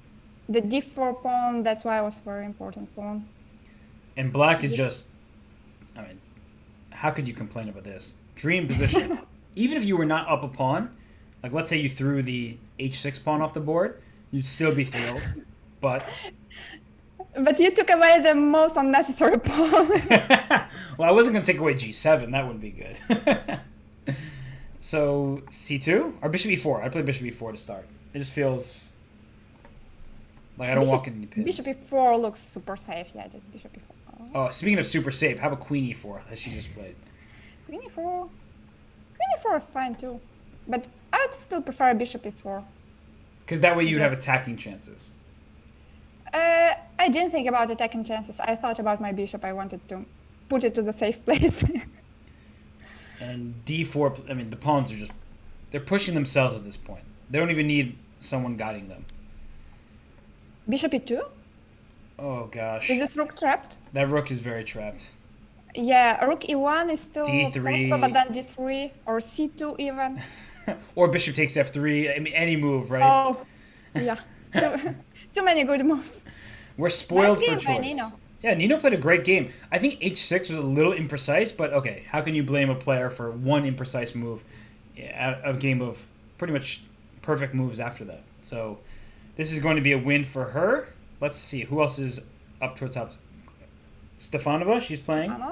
Let's go over there, because I think we are... Oh, Stefanova's position is super nice. Oh, Just gosh. super nice. Did this come from a French?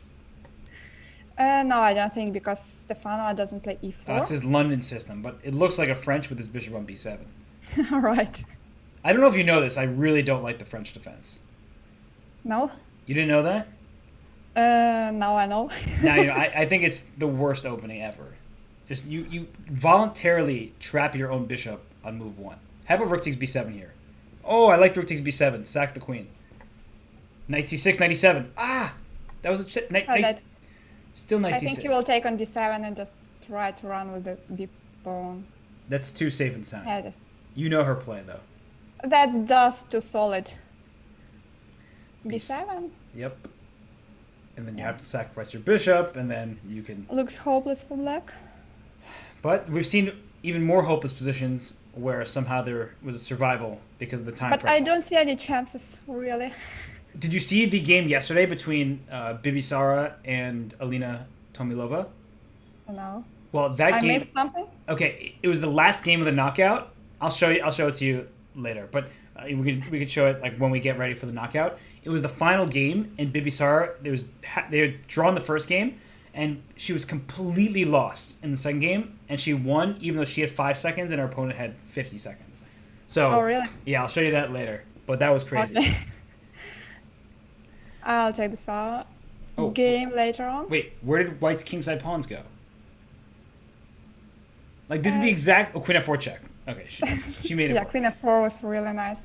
I saw the game between Nana Zagnidze and Mawazada, and where White was winning the rook endgame, and it was also the second game of the playoffs.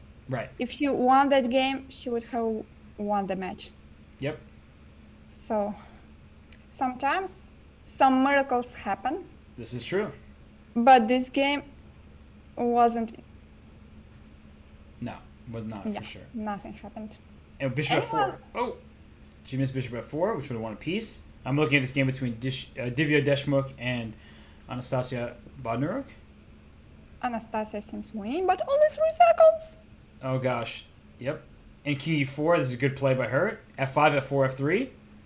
Play rook g2. Rook g2 now. It would be smart to play rook g2. Attack the bishop. Scare her. But okay, this is... D2, bishop d2. Yeah, this is too easy. Too straightforward. Bishop e3. What a technique. She cut the king. Yeah. Nice move. h2, take on b6, get a queen. Okay, this also works, of course. Who is quicker? Black was quicker. Barely. Just barely. Rook d6 was a mate, no? This Yeah. is also almost the mate. So that one was won by Anastasia. She moves on. And we have also this game between Flawless Fighter. Let's watch this one. Flawless Fighter versus Crazy Girl 99. So moves like King h4 are bad because you allow a repetition and you get closer to 50 move rule. So just point that out. This should be a draw with proper play. However, in blitz chess, good luck. Yeah, it's very difficult. It's not King so e4, easy. bishop e3, and then play rook e5 check. This is gonna. Ooh, I don't like this defense. Rook f6. Rook f6? No. She goes rook h6 next. Okay, but this is the Cochrane defense. You get your rook behind the pawn. That's the bishop, and you make it very difficult. Rook e1 now. King e4, and then rook e1 again. You make it very difficult for the king to march forward. So there, bishop d4. Bishop d4, Mm-hmm. and then king d5. And rook d1. And Still rook h7. and then king back to c8. If king c6 was rook takes bishop. Now after Bishop, yeah. king d8. Ooh. Okay, C6? no, this isn't good. This isn't good. Here comes bishop c5. Yeah, the bishop's coming to c5, and now it's really difficult to defend. It's still a draw, I think. Rook e7. Rook f7. Rook e1. Rook e2, right? That's right. Because bishop. Rook e2 is even. But now, how should you do that? Rook e1. Rook f2. No, not rook f2. I think she had to play rook e1 instead of king e8. She had to play rook e1, yes, and then I think you can just make a waiting move, right? There's some kind of like waiting move. I forget. I don't remember all the. It's not easy, yeah. But usually it's much more difficult to defend this than it is to win it. Yeah, you know, we repeat all these endings like once in a year, and we always forget because it's really like super difficult. I know how to draw it. I don't know how to win it. That's really what happened. I actually drew it in Isle of Man against Ponomaryov, but you know I know how to hold it. But trying to win is difficult because I know how to draw. You know what I'm saying? It's like I don't know how to be tricky. I experienced it twice, and I also played on the weaker side. I played with the rook, and I managed to draw twice in the rapid games. But I preferred another way of defense when your rook is close to the king. Yes. Not like when your rook is on the back. That makes sense. I actually won it one time from the better side because my opponent blundered his rook immediately. Like we started the position, oh no, and I was playing a Grandmaster. He didn't have much time, and he just put his rook on the same line as the king, and I checked him and won his rook. Good. So he made my life as good as possible. So this position between Stefanova and Nino Batsishvili, it started from the London system, but it's a French. Right? How did they come to this position from London?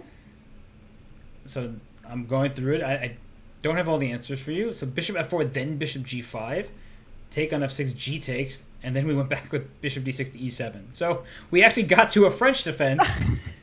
You were exactly in this theoretical position, yeah? Yes. From Rubinstein. Wow. I don't think I've ever seen this happen before. Like with d4 and then a London that turned into a French like this? No way. No way. Amazing. So let's talk about some of the plans here. It feels like white is just trying to blast through in the center, and black at some point probably wants to play c5 to gain space, but it's a very risky move to play when your king is still in the center, and then bishop b5 will happen. You need to time it correctly. I think you have to be careful with all these sacrifices on the f5. On f5 now, like with bishop f5, it takes e5, knight f5, maybe very dangerous. Also, you have to be careful with breakthrough of d5, and therefore very often black plays c6. And I didn't like f5 move because it's like a target now. You always have to be careful with all these bishop f5 ideas, or even d5 now. c4. Just playing for d5, but you're right, d5 was available. Also, playing f5 is very committal because it gives white the e5 square for her knight. Yeah. 95 threatens knight takes f7. I mean, I would play 95 right now and not even think twice about it. And maybe just d5 now. Looks Also very looks good. good. Yeah, Oh. d5, easy play. Yeah, e takes d5, knight takes f5. In come all of white's pieces. So f4 played. Can I play d takes e6? Not my pieces. Can I sacrifice them? I think d takes e6 you have to play in the blitz game. Oh. Because it's very difficult to play with the exposed king, and when you are attacked. D takes e6, f takes d3, then take on f7. She played knight e4, so. Yeah, I see she played knight e4, but that made her life more difficult. Much more difficult, and it made the position a lot less fun for us thinking about all the sacrifices. So she takes back. Knight takes d5. Back. Now bishop c4. Pin that knight. And then c6 would Looks probably have logical. to be played. c6, knight e5. Well, Still okay for white. Still looks good. and the queen but- comes out to h5. So, Maybe there was something better before. yeah, I think just sacrificing the piece. Even if it didn't work, it worked. You know, just it's the move that you have to do. Remember that even if it didn't work, it works. That's my logic for you. So let's see. How can black... So 95... She has king b1. Wow. Not what I expected. I'm Feel- a bit puzzled. It feels a little too slow. Not in the spirit of the position. Yeah. Bishop And B- there were no threats. Nope. So she didn't need this move at all. And bishop b4 is definitely a good move. You're hitting this rook on e1. You're giving space for your queen. You're opening up the e file for your pieces. You can play queen e7 next. And if you play knight d2, it's already a bit unpleasant because this knight wanted to go to e5 and now it has to go to d2. And what's the benefit of putting this? Is she going to go a3 next or something? I think she's going to play h3, but she lost some tempos, and when you have the initiative, you have to play quickly and attack quickly. Right. b5. Bishop b3, And then... I guess. Yeah, I don't love b5, but I guess she'll play a5 now? She going for an attack on the queen side somehow? Still I can play a3, Yeah. I don't like this. so this will not help much. I think this actually just weakened black's position. Rook c1. Now it's put my knight c5. I'm going to start playing positionally. Or knight f3, just bring the... Oh, the knight is coming! Finally, at long last. The knight is coming to e5, and then you can play knight takes c6 ideas, queen h5, threatening f7. Black has to do something here. Queen... I think a4 will be played. But then just bishop takes d5 even, and then knight back to Yes, takes c3. d5, knight c3. Well, I mean, I really want to play something like a4 followed by b4. Maybe it's not right, but in Blitz, it's also very important to have a plan. If I told you a4 would be played, And I told you that she would take and play knight to c3. and now b4 is coming. No. Haha. Queen takes b5. No. Oh, well, queen Okay. b5, then maybe bishop takes c3, actually. So, maybe... Oh, the queen c5 check. Oh, she's playing positionally now. Knight d4, knight c3. Blockading the pawns. Bishop on b7. b4, very good. And a3. Mm-hmm. Yeah. Now they turn the tables because it's now black who is trying to attack. Oh, queen b5. Good move. Queen b5, wow. This pawn on I didn't see d5. that one. I told you it was coming, queen b5. I warned you. What about queen c5 now? Just Oh, no. just take the... 8-2 doesn't work, so she trades here. a takes b2. A take b2. Queen c5 check you can play, but I wouldn't do that because there's rook a1, bishop takes d4. Oh, gosh. King takes Right. b2. King b2, look at the skin. King b3, you're safe. Queen a6. Are you serious? I'm serious. Oh, knight f5, but queen c3 now. Queen c5 check. Queen Only move. c5. No, queen c5. Finally. But take, rook d to b8. Oh, queen c5 played rook takes d8 first. Trade the rook with check. That's important. Yes. You want... That's a very good inclusion. Rook d8 was very important indeed. And now... And now it's easy. Now the king is really very close to the center. Wait, do I have... No, I don't have c6, so... Knight d6, rook c5. Knight e4, and then play pawn Rook f3. e5. Or rook c6. Yes, it's not going Knight to be a f6. win. It's a draw. What a It's crazy gonna- game. It's gonna be a draw. Yeah, what a crazy game. we were both going back and forth, you know? I think it was like a roller coaster. I like roller coasters, and I also like this game, so I guess that it works. I don't know if you also like roller coasters. They can be scary for some people, I tried it But- 2 years ago, 3 years ago. but not a fan. And I felt I'm a bit too old. No, no, come on.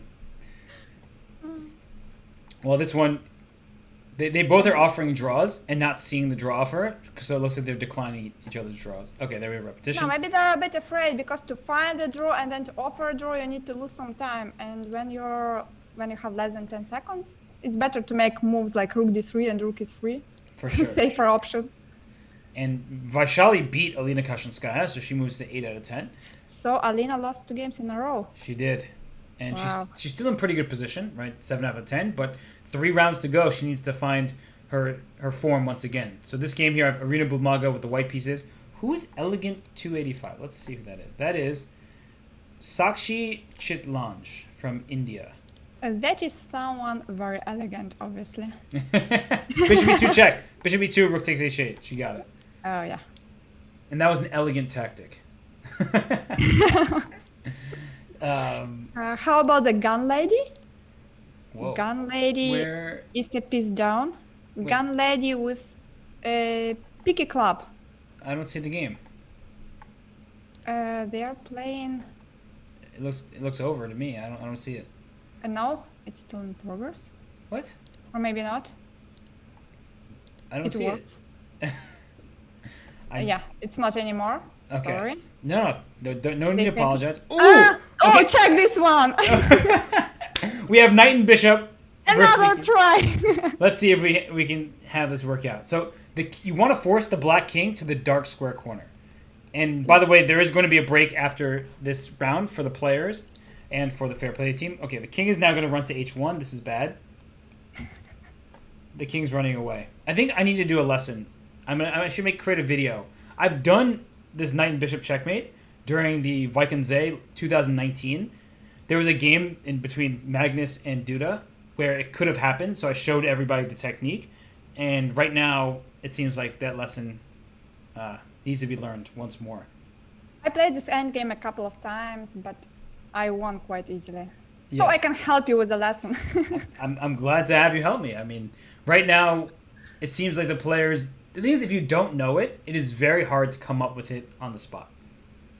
Like It's impossible in the blitz game. If you don't know it, then you have no chances. right, and that's why these players, they're struggling with it. They just don't know it. That's fine. It's not It's a something. draw, another draw. It's another draw. So, I mean, we can take a break in a second, but I do want to help people out in this end game. So, the black king wants to stay in the corner that is different from the bishop on d4. So the black king is best served in h1 or a8. You want to run to those corners. And so white can force the king to the corner. So king e5, let's say to start. And let's say the king tries to come back to g2. In comes my king to f4. You want to play some move like king to h1 or h3. It doesn't really matter too much. Don't stalemate the king. Don't play king to g3. That would be a stalemate. So play king f3. And the point is that this king is going to try to stay in the corner as best as possible. So here already you have the perfect setup to get the king out. You check on e5. The king comes to h1. Don't play knight to e2 because that's stalemate again. You want to force the king out, so you bring your knight to e4. The king has no... You want to always look at what squares the king has. g1. Knight to f2. No longer has h file squares. Over to f1. And now we're in the perfect situation. We have bishop h2. King comes to e1, and you do the M or the W. Because we have Anna Muzychuk with us, it's the M formation, where we go knight to e4. Very important. The king comes to f1. We bring our... Look at it again. The king has no squares except for e1. So we give a check, forcing the king over to e1. Then now the king doesn't have the f1, f2, or e2 squares. So we bring our king over to make sure the king has to go to the dark square corner where we have a dark square bishop. You want the king to be the corner that matches. So king to d1, the king is trying to escape. You go king to d3. You've taken away all the squares from here. The king tries to get back to that light square corner. Bishop g3 check. Remember, you already have f1 and e2 under your control. The only square you didn't have was f2. But playing bishop g3 says, oh, now that square goes from green to red. Go back to d1. Now you continue your M. What was the M? f2 to e4, e4 to d2, d2 to c4, c4 to b2. It doesn't look like an M based on the arrows that chess.com has, but believe me, that's an M. in my head, that's a no. So the king, knight goes to c4, the king goes to c1. Then I have this square, I have this square, I have this square. So your king has these two squares. So I can essentially waste a move, because if I go king to c3, now your king goes to d1 and tries to run back away to the light square corner. So I don't want to move my king too soon. I'll play a move like bishop to f2, and if your king goes to b1, now I'm directly getting your king.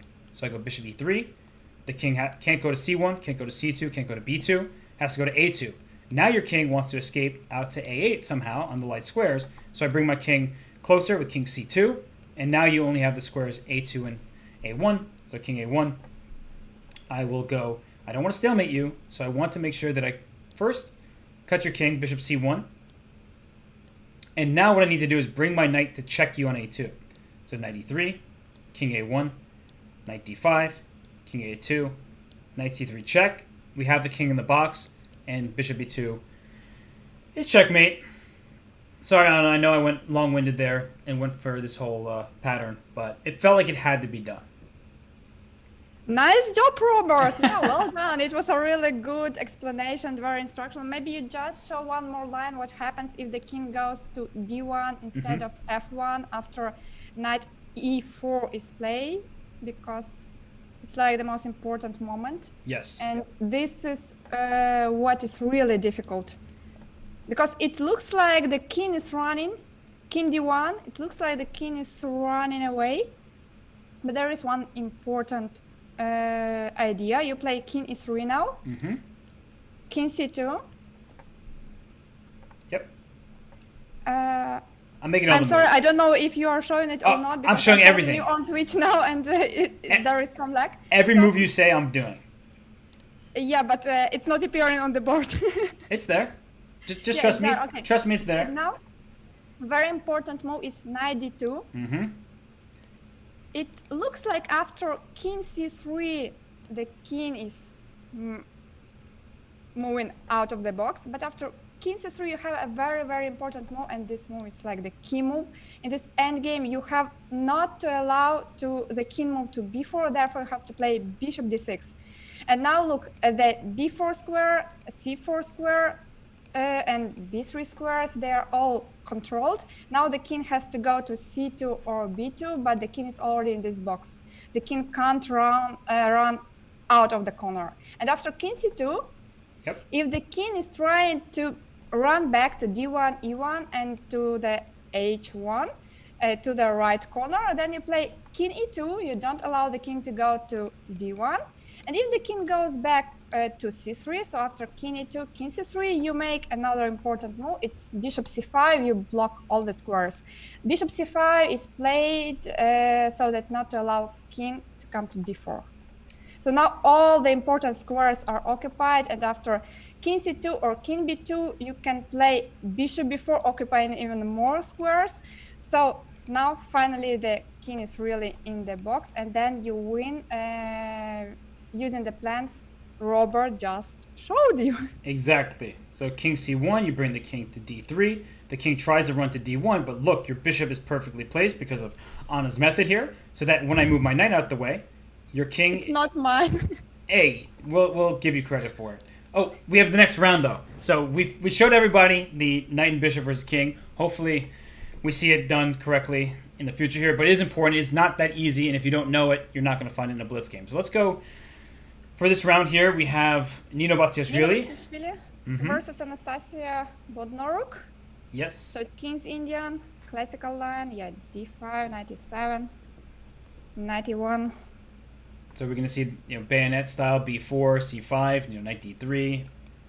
Oh, bishop d2. Yeah, something typical. So the idea, like white's main idea, is to play on the king's side, on the queen's side, sorry, to break with c5 and try to open the lines there, while black is trying to attack on the king's side with f5, f4, g5, and so on. Yeah, and this bishop on g7 in particular is a bad piece because people think of the King's Indian as being purely tactical, and it is very aggressive. Right now you see black can play g5, try to play eventually g4, knight to g6, h5. All these pieces are coming at the white king. But if you don't actually checkmate me, your bishop on g7 is a terrible piece because it's stuck behind a wall of pawns. So that's why white plays a setup with pawns in the light squares, leaving black's pawns in the dark squares, and black's pieces are restricted. White is trying to play c5.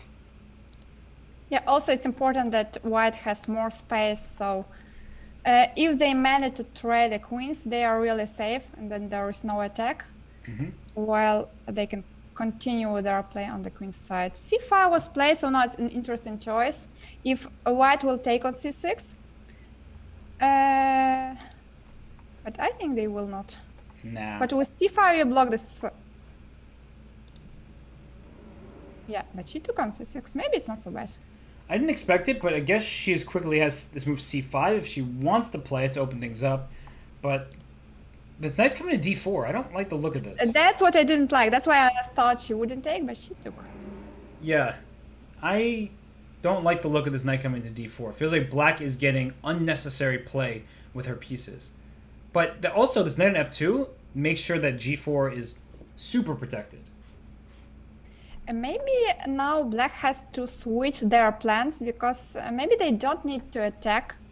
Maybe they have to play something in the center, like just bishop e6, queen e7, some normal moves.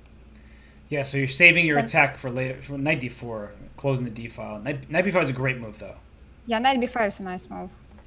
I like it too. And the point is, everybody, is if knight takes b5, c takes b5, you have double pawns, but the pawns are protected. The rook now has the open c file, the queen staring at d6. I think this is a very good choice, all things considered. Yeah, now knight c3. And here comes the pawn storm. But even if you get g4, it's not the end of the world for white. So I think she was h3, which is sort of risky in my opinion. Because of g4, you think it will be played anyway? At some point soon, g4 is about to happen, and now you've opened up an avenue, another avenue for attack, because I'm trying to break open as much as I can on the king side. So trades, bishop d7, bishop b4 now, and then queen to b6, I guess. Black is doing okay now. Yeah, because his rook comes to f6 to protect d6, and then rook g6 with an attack. Rook f6, rook g6, followed by g4. Looks cool. Also bishop b5. Oh, bishop b5, knight d3. Yeah, there is still knight d3, but it's awkward. already scary. So maybe play queen b6 first. We may also try something like queen b6. Right. Then, yeah, bishop b5 will be a threat. Also, just something normal like rook c8. If, let's say, king h1 or king h2. Such a sad move to play. Oh, sometimes you don't have a choice. So I think bishop b5, knight d3, queen e3 also looks very strong, potentially. Where, or queen d4. Yeah, I'm just either queen d4, queen e3. Queen e3 is just trying to trade the queens off. Queen e3 is much stronger. Yeah, this is a problem. This is a big, big, big problem. Maybe it's winning instantly.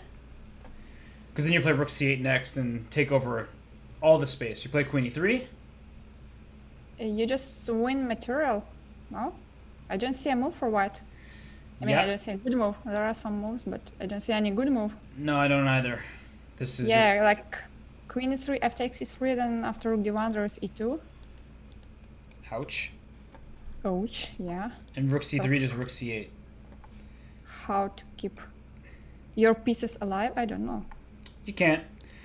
It's unpleasant. It looks like Anastasia is going to win this game, and for Nino, she's had a great tournament thus far. She's 8.5 out of 10. But if you look at the standings, Anna, like, there's so many people at 7.5 points that can win, that even though Nino's been in the lead, she loses one game, and now she's in a big tie, and then you start feeling all the pressure. Yeah, it's good to be a leader. I agree.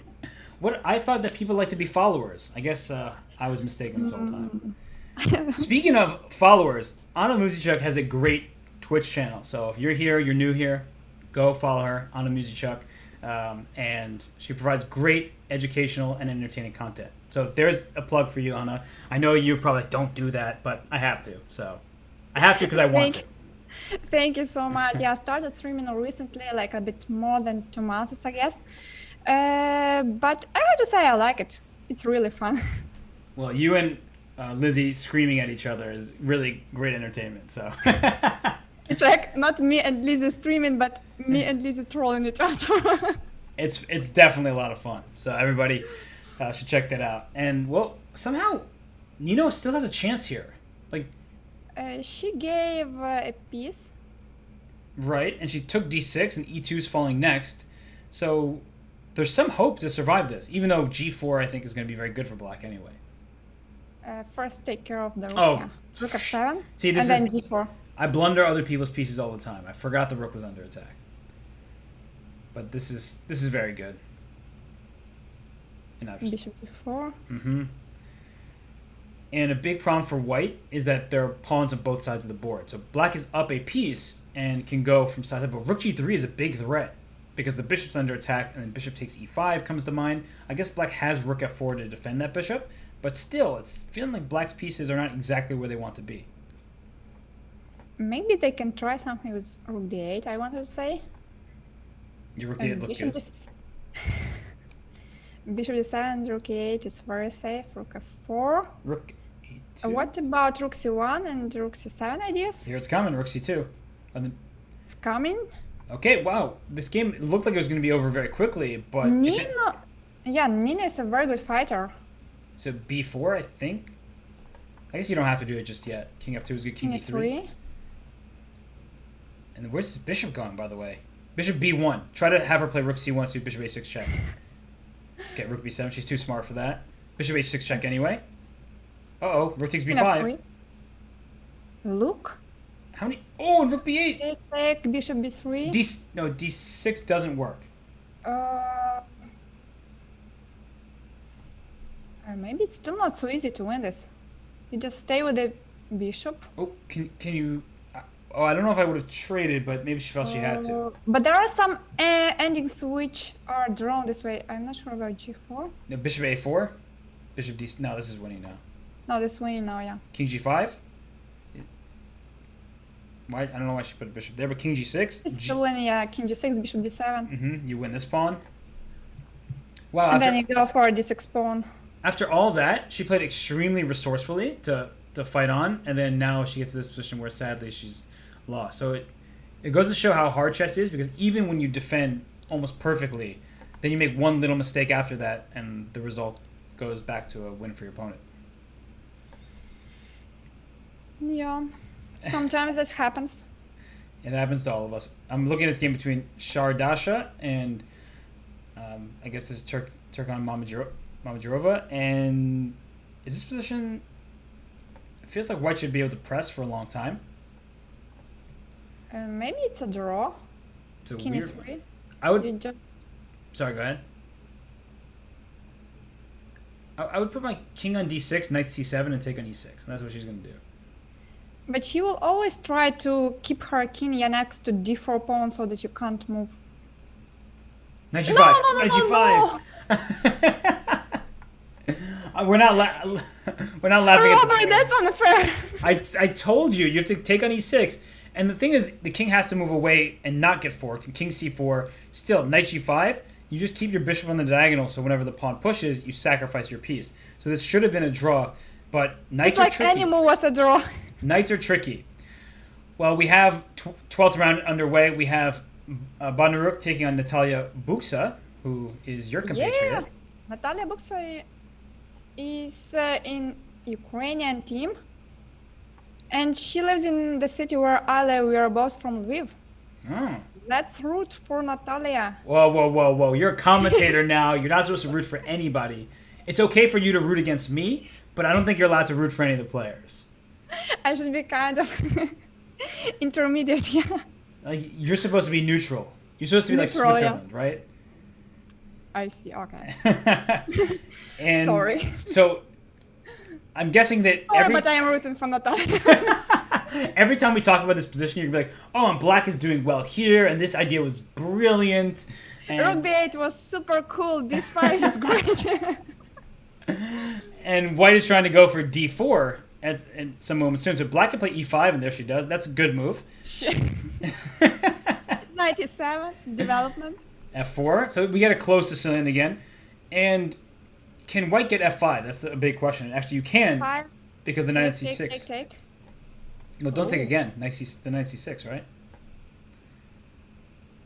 So what do you do now? Do you play f6 for black? I think you play f6. you have to play f6. You have to block it somehow.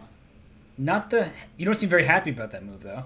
I'm not happy when I see f5 on the black side. If I was on the white side, it would be good. But now, Knight g3. Knight d4, knight g3. Knight g3 is good, and then you played c3. Because if you played it immediately, then black would have taken on e2. So knight g3 was really good. Oh, this isn't the end of the world, right? Because even though white knight is coming to h5, black will start controlling these light squares in the center. No? I mean, That's true. Maybe you have to try to control the light squares by playing c3 and then maybe c4 at some moment. probably. And Like c3, b takes c3, b takes c3. And then black would take on g2.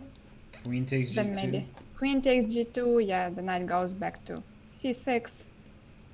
And then knight h5. It just looks scary. Even though it's probably not that scary. She played c3, by the way, Badnaruk. I just don't like playing when one side's attacking the king. Right, just knight h5. Seems very straightforward for white next. Or maybe try to activate your d1 knight by playing knight f2. Oh, but knight b5 was played. a4. Still, yeah, a4. Maybe c4 as well. C4, knight d4, and then knight c3. And try to say that the bishop on g7 is not a good piece. Why not? Rook b1.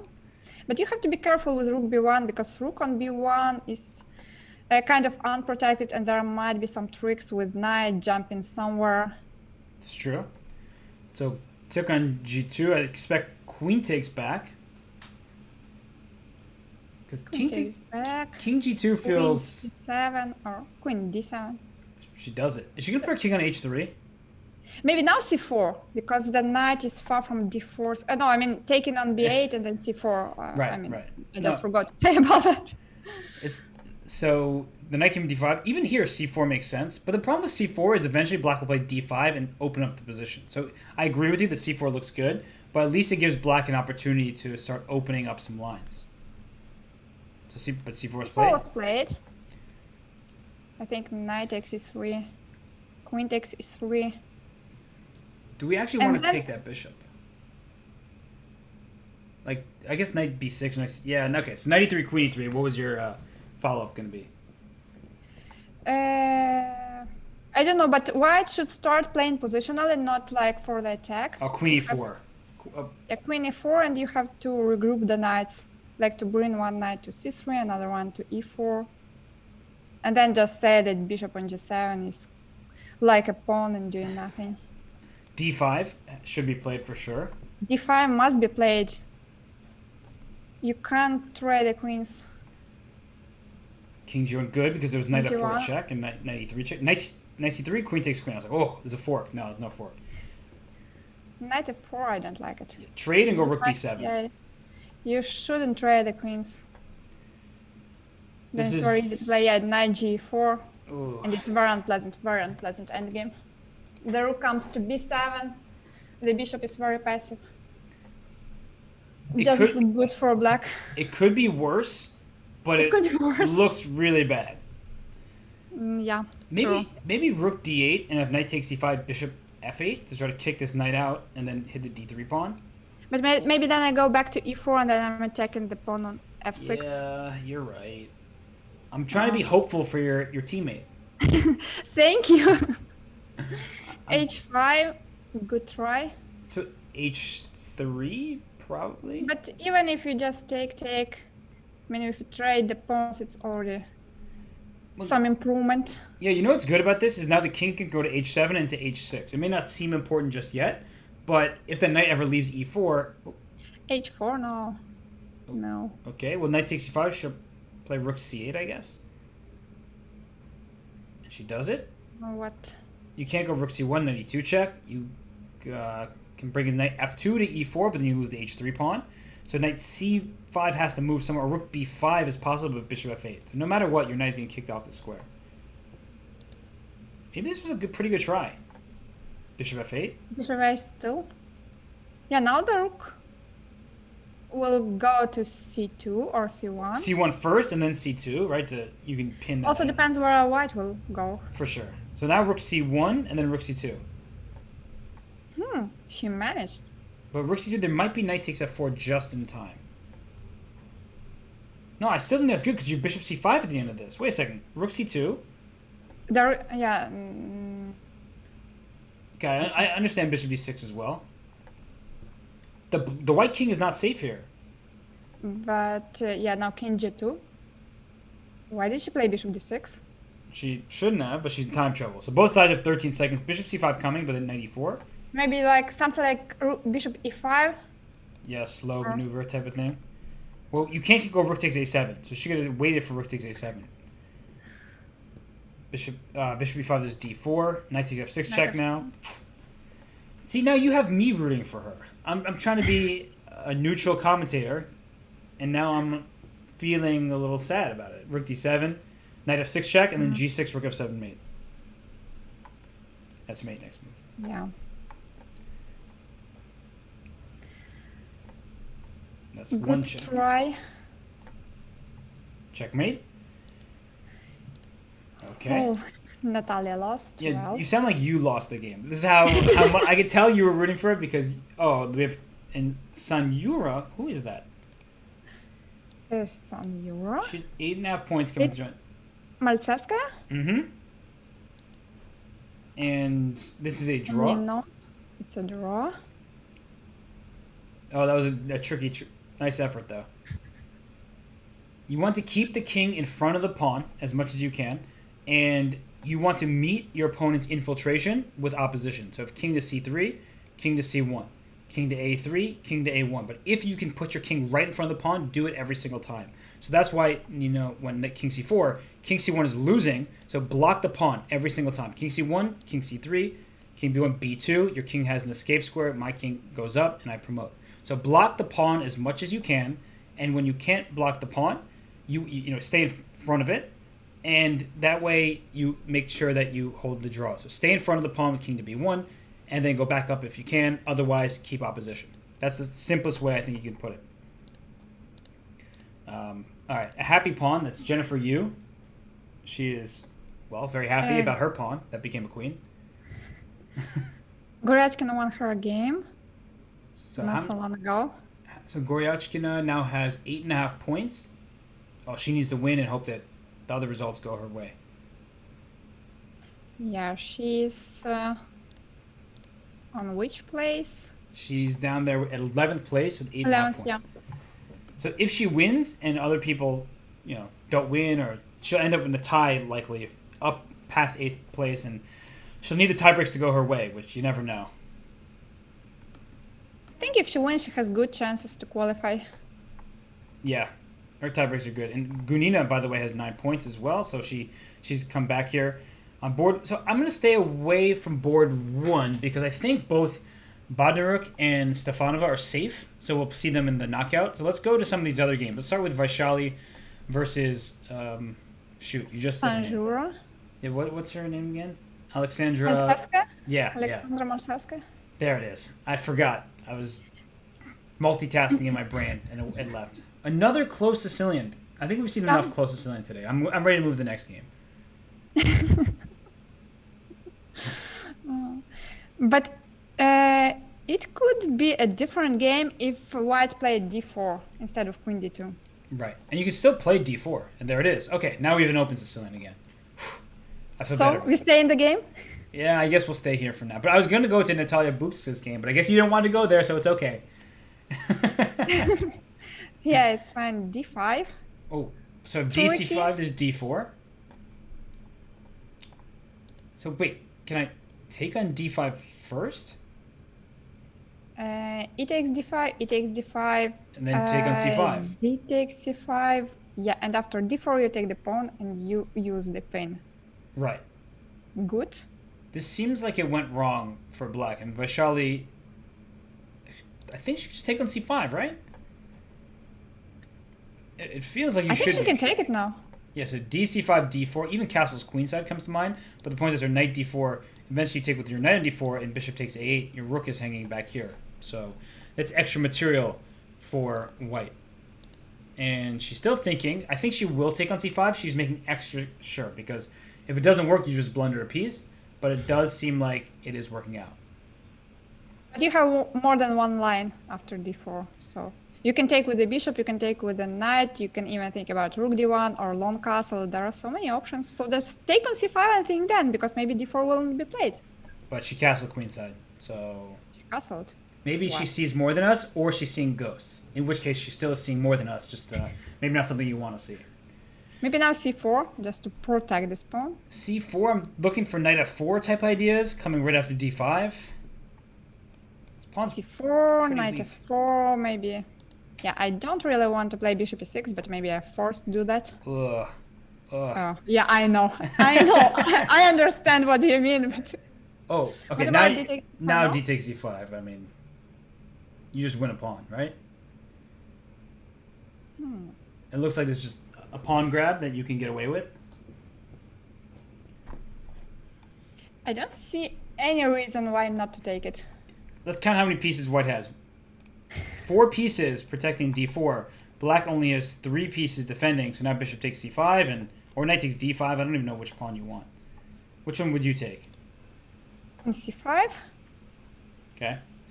I would take on d5, just because you said take on c5. But on d5 it looks more risky, I don't know.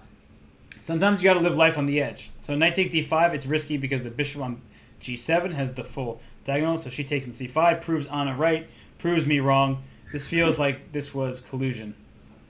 Yeah, there was some knight d5 followed by the rook b8 or rook b8 immediately, and then there are some ideas with bishop b2. I mean, it's like unnecessary. True. And here, if you can play knight d4 next for white, you're sort of closing down this bishop on g7. You're not risking too much. Queen a5 is a good attempt, because now the bishop's under attack. You're threatening through the c3 knight to b2. There's some pressure here. So maybe some bishop a3, or it's too passive. Or it's too solid. Too solid. I understand. Too solid. I think she's going to take on e7. Then go, yeah, knight takes d5 now. But then there's queen takes a2. Like, this gets kind of scary. She's going for it. Knight e7, you sacrifice a piece. I'm sacrificing everything, not my pieces. You know my commentary style, not my pieces. I'll sacrifice everything. No, But- queen a2 is like a must move. Even if it's not right or whatever, even if it doesn't work, it works, yeah? Yes. I learned something. In Blitz, you have to go for it, and you have to do it quickly, because white only has 55 seconds left. So with not that much time remaining, this king feels unsafe, you make mistakes. But after queen a... What? Your eyes told the whole story there. Your eyes, like... My eyes said it all, yeah. Yes, they certainly... And there was dilation there, and they got very wide. And, okay, let's move on. That queen blunder was not intentional. So let's go to Natalia Buksa taking on Valentina Gunina. And... well, this is even my material. I think black is better in this endgame because of the pawn structure, and white has too many weaknesses, like all these pawns on a3, h4, and c4. They are kind of weak, and therefore the rooks have to be passive. So now after e takes d4 or king d4, I think rook a4 is important, otherwise white will push a4. Yeah, that way you can cut the... Or king will come to b3 like king c3 and king b3. So rook a4 now is still a very good move. I Yeah, guess. rook a4 and b5. Yeah, I guess a4 is hard for white to play because then you still play b5 for black. So Maybe rook a4, king b3, b5, I like c takes b5, c takes b5, then rook h1, trying to push h5. So maybe it was necessary to go rook a4 first instead of king e6. I agree. I was just showing that continuation where white escapes and is no longer so passive. What about f4 for black? So she plays king f6, but I was thinking about f4.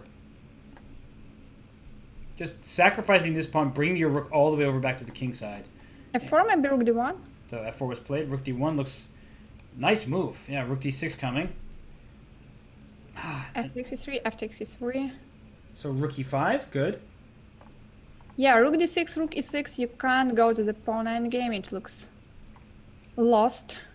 It does indeed. And if I can play c5 next, My rook would have been cut off on a5. Now it's nice in the center.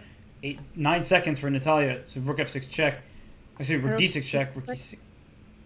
I think she has to. Yeah, she had to play rook d3 and she played it. Oh, king here e7. Maybe king e5 was also an option. King e5 followed by king e4. So rook e4. So Well, rook d6. history. Oh, I think rook d6 was. Oh, then you take on e3 with check. This is looking scary for white. I don't like it. a4, but then king d6. Ah. Rook h4. Ooh. Rook b3. Oh. Well timed. Well timed. Now Yeah. she's out. She escaped. Black had to play king d6 first and then leave this pawn for the future. So, it's so hard to not just take the pawn when it's being offered to you, but you're right. So king Yeah, rook c4. a3, king c4. We trade pawns on g6 and e3, and then the c pawn is blockaded, and I'm going to win it next move. King yeah, e4. King d5, right? Mm-hmm. King e5. Good decision. Try to be active. Because if you took on c5, rook takes e4, your king was cut, and so black's pawn could start advancing. So here, this king on e5 threatens rook b7, followed by king f6 type of stuff. Here's a check. Play rook c7 next. All right, king f6 also good. Also fine. King g5. King e5. Okay. King d5. Important. Oh. King c4. Wait a second. Uh-oh, this is not looking good anymore. Rook c2. No. Push the e-pawn. Just use it as a distraction, I think. E6. King d7. Good. And e6. And king f6 is King coming, c6, and yeah, king e8 was right. Uh-oh. e7. E7 is g4. Oh. g3, you have to stay. Okay, but what can black do now? Rook e3. Rook e3. Rook g3 check. Rook g3. King f8. Okay, rook f2 check. You get away from... So king f8 was probably... There's 2 pawns here. Oh, yeah. No, it's lost. Just rook d2 and rook e2. Yeah. King f8 was a blunder. Yeah. She didn't... she shouldn't have allowed the c5 pawn run. And sadly, that means she's not going to make... somehow. She's not going to make the top 8. She is... Had 9 of 11. She's lost 2 straight games at the end there. And Gunina moves into the top 8. But unfortunately for your friend there, yeah, I'm sorry. Yeah. But it's fight. It's chess. It's sometimes true. You win. Sometimes you lose. This is... Sometimes you learn. Sometimes you try to learn. Hopefully you always learn. And, you know, that's the way I like to say. You either win or you learn. But sometimes, yeah... You just don't it's learn. better to learn on the winning games. You still learn, but you won the game. You're not wrong. And we just have the last few games here going on. And... So it's Lela 96. Who is Lela 96? I don't know, but they're not going to... Olga Artemyeva. So it's the wife of Vladislav. Of Vladislav who? Artemyev? Artemyeva. Oh, wow. And I think we're about to... lost. Oh, the tournament is over, so we see our 8 places. So Daisy Corey again sneaks in there for 8th place. She's been playing every single time, it feels like. So Anastasia Bodnar gets 1st, Gunina 2nd, Vaishali 3rd, Stefanova 4th, Kashlinskaya 5th. That's Batsishvili, 6th, or tie for 5th, but 6th. Alina Tomilova, who, oh my gosh, I'll have to show you the position she didn't win yesterday, and then we see that last qualifier is Daisy Corey making the top 8. Unfortunately for Maria Gavorgyan and the others, they are not making it despite having 9.5 out of 13 as well. So, Anna, we're going to get a quick break. The players are going to set up in a call, and they're going to abide by the fair play regulations so we can bring them on camera. But for now, we'll be back in a few minutes. Any kind of final thoughts of the Swiss portion before we head to break? Yeah. No final thoughts? Final thoughts? No, I was checking the standings and I was surprised that, for example, Goryachkina didn't make it to the playoffs, and also many other players like Nana Zagnidze, they are super strong, but they didn't make it to the top 8. So we are looking forward to a very interesting playoff tournament, and it will be even there will be even more tough games and more fight. For sure. And with Many that, interesting games are coming. absolutely. And with that, we'll take a break, maybe stretch our legs, grab some water, but we'll be back very soon with the knockout. So stay where you are, everybody. We'll be right back.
This break was very, very short for us. We're back. We're back live, everybody. The games are about to begin. We were just, talking off screen here. We're getting really excited for the knockout. But when you look at the pairings here, Bodnaruk versus Daisy Corey, Antonetta Stefanova taking on Nino Batsiashvili, Gunina versus Elena Tomilova, and Vaishali taking on Alina Kashlinskaya. What are your thoughts? Any favorites in these matchups? Very nice, but where can I see the games? Oh yeah, you had to follow the players. Because I do the same thing, but the games. Yeah, it's because the term is over, so you have to that part of the term is over. You have to follow the players' usernames. Just so /follow or /follow and then their usernames. If you can see them on the screen on the pairings. So it's Alina Kashlinska. Let's make it one by one. Sorry. Maybe this is my fault. I should have been telling you to do this while we were talking instead of just telling you random things. Okay, my bad. I take the fall here. But okay, we have this game up between Anastasia Bodnaruk and Daisy Corey. That's a DEY 2580 for those of us who are trying to follow the players. It's like it doesn't work. I think I have to follow them by their nicks, not like by their names. Yeah, by their nicknames. Yeah. So you're lost. I'll just talk about the chess now. I'm the one to blame for sure.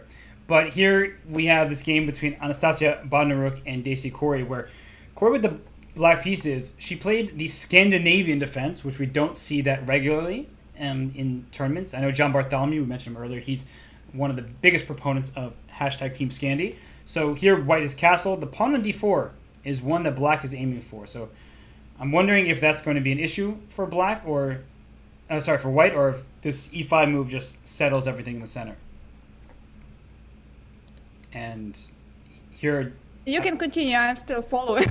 Okay. It's all good. This is on me. You're joining the show. I've been here every single day. I should have instructed you on what to do. I take the blame. But I'm bringing up... I managed with two pairs, like with Alina Kashlinskaya versus Vaishali and Bodnaruk with Daisy Corey. So... Okay. But still two games. That's the... Well, I'm bringing Daisy Corey... We need some time. I'm bringing Daisy Corey on stream here because she always has this cool virtual chess background that she's been using, and she's very focused. And she's traded off in the center here in a way that I think is beneficial for her because there might be some f4, f5 stuff, but you're not in time. Bishop g6, if you take on e5, bishop takes e5, f4. You want to play f4, f5 in one turn, but after f4, this bishop takes knight on c3, and then my other bishop will take your pawn c2. So you don't get to trap my bishop. And I can't follow some of the players. Yeah, all the games going on at once, so we will be going from game to game very quickly here. And I think that Daisy Corey, she's doing well here with black against Anastasia Bodnaruk. Daisy Corey is playing her pet line, I believe. I believe it was Scandinavian with Queen d5. Was it? Yes. Yeah, it was. And it seems like she already has a lot of experience in this line. And she's really doing good. Yeah, knight c4 looks really nice. Yeah, this is just good for black because typically in the Scandinavian, you get rapid development for white because black had to bring the queen out in the second move. Here already, bishop takes f5. Don't take on b2 too early because you look at this bishop on g2 staring at b7. If you take on b2, there would be rook to b1 opening up the file there. So instead, she goes bishop c5 to take on e3, rook d2 coming, rook e8 coming. I don't know, this just looks really good for black. Really, really good. I totally agree with you. It's not clear if white should defend their e3 pawn because then they will have to be very passive, or they should try to sacrifice it, but to get some counterplay with rook d1 and not allowing rook d2. I don't know. Yeah, it's maybe not also an easy choice. Knight e4 here potentially. If you trade knights off, I think your position is easier to play.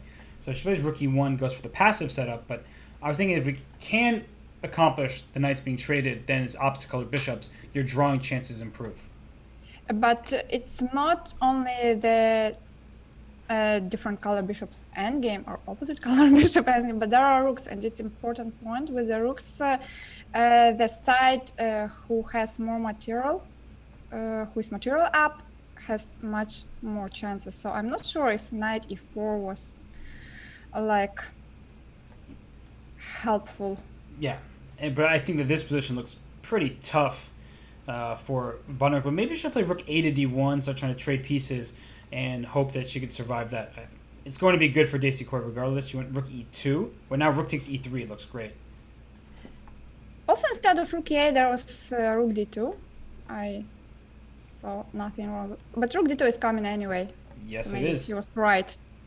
And once rook d2 happens, you can't really protect c2 because rook f2 check is a threat. This is already, I think, winning for Daisy Court. Yeah, it's very unpleasant. If Bodnar loses this game with white, then she has to win with black, and it's a very difficult task. Indeed. So rook f2 check, I think you should throw in this check. That way, and move your bishop back to a7. And that way you have a discovered check next move. And c2 is hanging and f5 are both hanging. So rook f2 check first, because if you move your bishop away too early, white has rook to e2. But bishop d4 also would be good, but rook f2 check and a bishop a7. Just hide your bishop. Bishop d4? Maybe... Then, I can't go knight e2. You tricked me! I was like, oh, but then I have knight e2 attacking your bishop, but knight e2, you just take my knight. Maybe now even bishop c3. Yeah. Okay, rook c2 is easier. Yeah, just take everything. Rook takes b2 Yeah, now. You just play my favorite Pac-Man game. That's what Wait. happens very often in my stream. Wait. Have you heard me say that before? Because that's what I call it. I call this, I always say Pac-Man when you take all the pieces Really? like this. Yeah. Yeah, I everyone, didn't know about that. the people who watch me that are in the chat, they can confirm that. But that's what I always say. In fact, I'm getting a Pac-Man emote made for me about this exact situation. Really? Wow. That's very surprising. Wow. Okay. So I wasn't expecting us to both call Pac-Man. By the way, Vaishali beat Alina Kashlinskaya, and so Yeah. she goes up 1-0. Let's move to a different game because I do think that this one is going to be a win for Daisy Court. Let's look at the game between. Do you have the Gunina game up?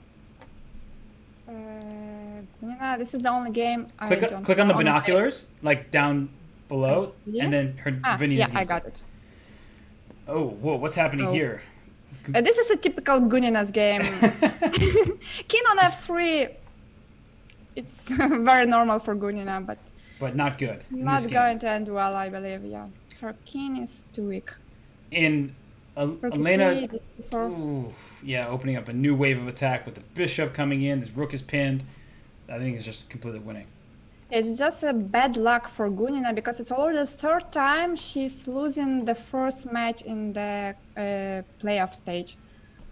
And now to win with black, well, it's possible, but And what Elena Tomilova has done is she played this sort of Panov variation, which is very hard to win from the black side of. I mean, I used to play the Panov from white. It's very safe and sound. But at least structurally, if black can get to an endgame and leave white with an isolated pawn, that's one of the big advantages of having this position from the black side. but black has an easy play. Yeah, knight d7, knight b6. Right. The moves come Just very... take back the d5 pawn. So queen b3, there it is, protecting this pawn on Three. d5. Yeah, this is a long theoretical line that I'm sure Gunina knows the ins and outs of. And what's also good is you haven't traded too many pieces. It's not easy for white to just say, oh, let me trade queens and make a draw, which is all she needs. Here, there's a lot of life left in the position. h3, very safe. So I'm wondering if knight fd7 to c5 is possible, or knight e8 to d6 is thematic, where you just blockade this pawn. But there are some ideas with g4, I guess. She has to keep the game more complicated. Not trade the pieces, try to go for some tricks. Knight e8, knight d6 looks good. Knight d7 I liked less because at least you can play bishop e3. And do you see the move she played? No! Which move did she play? She played knight to d7, so I might actually agree with you, though, because now bishop g5, I guess this pawn e7 regardless would be in some trouble. Queen a3 puts more pressure on e7. Queen a3, wow. Queen d1 was... Did you see which move was played?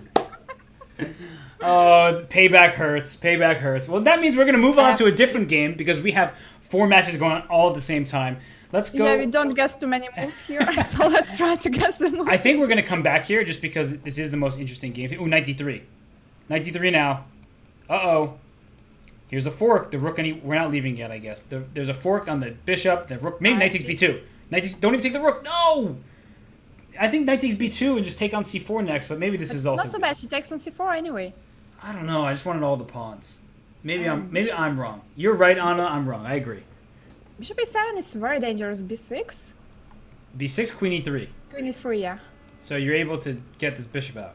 But to make such a move as bishop a7, it's... You have to be brave. So frustrating. How about knight d4 now? Knight d4. Okay, she plays queen e3 first, but I thought black could try b5, b4. That's why I wanted to play knight d4 to start. e5. e5 is a nice break. Yeah? I think she will win this game. I think she will as well.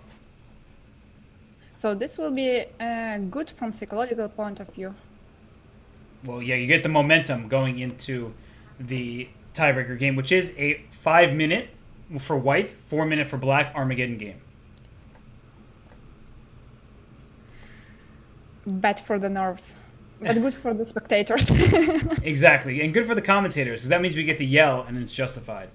So I'm just keeping an eye on some of these other games. Let's look at the game between Daisy Corey. Oh, sorry, what? Maybe Kashlinskaya, because we didn't follow this match. Let's go to that game. Alina has the white pieces here against Vaishali. Vaishali won the first game, and what's happening? White is up a pawn, but there's a lot of pressure on her position.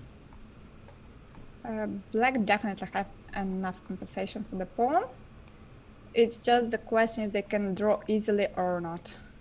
Right. Just rook d7, so that there is no rook d1. I meant rook cd7. This wasn't played. Now rook d1 is possible, but if she played rook d7 before, it was not possible. Wait, if rook to d1, now there's bishop takes c3 probably. So you have to watch out if you're white, because rook d1, I'll take your knight, and then you take my rook, I take your bishop. So that's why she's walking the king to e2. But if Alina gets the king to e2, the g2 pawn will need defense. At any moment, Vaishali can think of bishop takes c3 to go opposite color bishops. Would you take that knight or no? Not immediately. Okay, so you'll hold off on that. I feel just like, nope, not going to do that. All right, I understand. Don't go for it. So rook d2 played. What about just king e1 here? King e1, rook c2. Oh, I can't trap your rook. I was trying to trap your rook. Yeah, the rook goes to c2, and the king needs to stay protecting f2. Ah. If the rook comes to c2, that would be really nice. So maybe knight b5. Oh. Yeah, knight b5 was played. Now rook b2. And now we see a bunch of trades. Bishop d5. Bishop d5. And knight Knight c4. c4. Only move. So she's thinking, what else could she play besides bishop to d5? Bishop c6, I guess, but bishop d5 makes a lot of sense. And now where does this bishop go? f6. Just attack a pawn. Just move this bishop somewhere. Don't blunder it. But then white can play g3. Oh, no! Oh! Anna!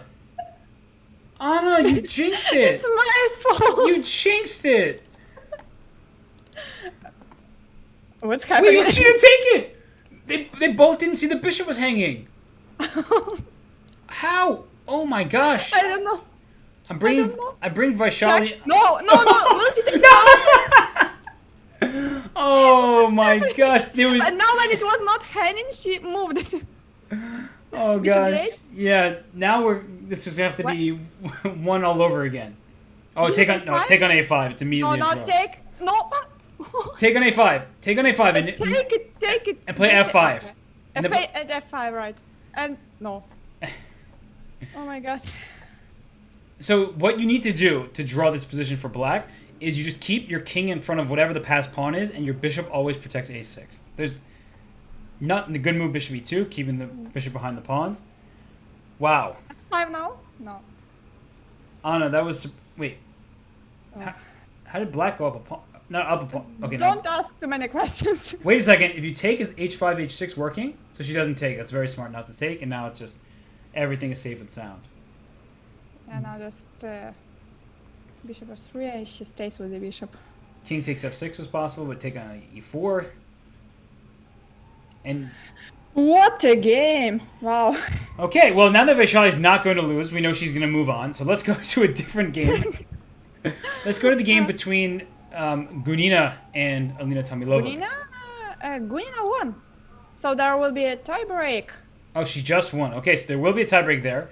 Let's go to then the game between Batsiashvili and Stefanova because we haven't seen that. Oh, this is interesting. Oh, that's super unclear. Yeah, because black is up a pawn, but it's about the quality of the pawns, not the quantity. And b5 I wouldn't play because knight takes b5 and rook a6. Knight c5. Or a7. But how do you get your knight in the game? Knight e5, knight c4, knight b6. Or here, knight d7, knight b6. No, bring the knight in. Why not knight d7, right? Because d3, d2 she was afraid of. Oh, so yeah, king f2 was super smart. Now knight d5 check, I think. Okay. Knight b6. Knight b6, g... Oh, black won on time? Oh no. Oh no! No! Oh, That's not fair. Oh, knight b6 was good. She lost in time though. Not fair. Oh my gosh, we have one last game. Vaishali won her second game. She moves 2-0. And we have Daisy Corey here with the white pieces. No, this is... Wait, bishop That e4. was painful. What's happening here with... Someone is a queen up. Knight takes e4. And... Anastasia won. Oh my gosh. So it's 1-1. It's another... Yeah, it's another tiebreak. Another tiebreak. So in case you thought that one game tiebreak wouldn't be enough for you on your nerves with an Armageddon game, we have two. Get more. We have 2 or 3? We have 3. No, we have 2. So it's Tomilo versus Gunina and Daisy Corey versus Bodnaruk. Exactly. Yeah, we were close to have one more, but Batsiashvili versus Stefanova, but unfortunately Nina lost on time. And we were also close with Kashlinskaya versus Vaishali if she took the bishop that was hanging on. Yeah, right. I already forgot about that game. It's good. You've put the bad memories behind you. Wow, so we have 2 matchups here that will be in tiebreak. So who do you think... Well, it depends who picks the white pieces, but in general, if you were playing a tiebreaker in Armageddon, would you prefer to have white or black?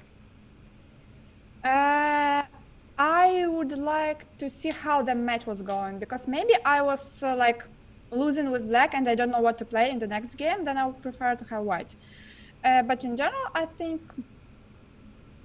black is more comfortable. I don't know, but maybe in an online game it's a different story. Have you played any Armageddon matches, like to break a tie? I played once in my life versus Yelena Dembo, and I lost. So you hate Armageddons? No more Armageddons? Not like I hate them, but I don't have much experience with them. Got it. I would take the black side, for sure. And I played in the Fisher Random World Championship, and I played Tigran Petrosian, and I had black, and I won that game. And then I played Karyakin in Armageddon, and he chose black, and I lost. So I also would choose the black pieces, for sure. Yeah, I was white in that game, which I lost. I'm sorry. I wish I had better words to say here. But it was like very long ago. Okay. They have just started. Daisy Corey has white, and Gunina also has the white pieces, from what I've been told. So let me bring the players on camera. I'll bring up Anastasia Bondaruk. Just to... I see only one game. Oh no, the other one is also on the way. So Anastasia has moved away. She was on, you could see her face before, but she's so focused in on the computer screen that she's turned away from her camera. I see. I see the ear. Yes, we see the ear. So I'm gonna take her off, and I'm gonna put Daisy Corey back. And what's going on in this position, Anna? Just a second. So they played some. What was the line? It was kind of King's Indian, but it appeared. I like this for white. White is very stable, yeah, with e3, knight d5. Yeah. It reminds me of my favorite Dutch, but I think it's like the bad version of Dutch. Oh, well, my favorite Dutch is Anish Giri, so what's your favorite Dutch?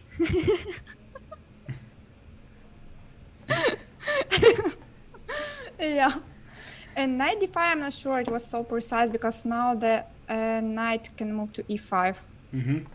And then I can play c6. So.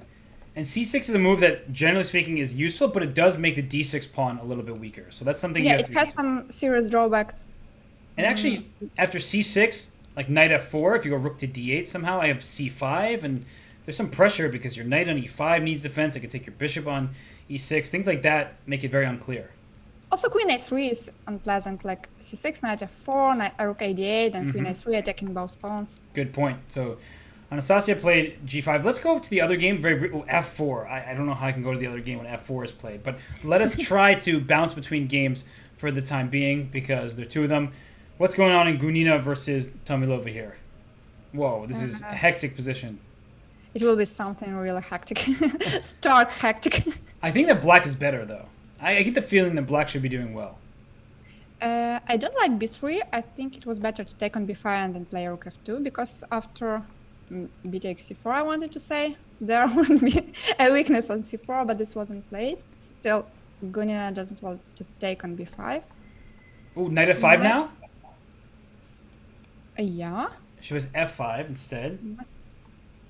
So black is passive. That's the one problem. Knight f4. I just heard you say that. That's a good looking move. Or does it work? Queen g5.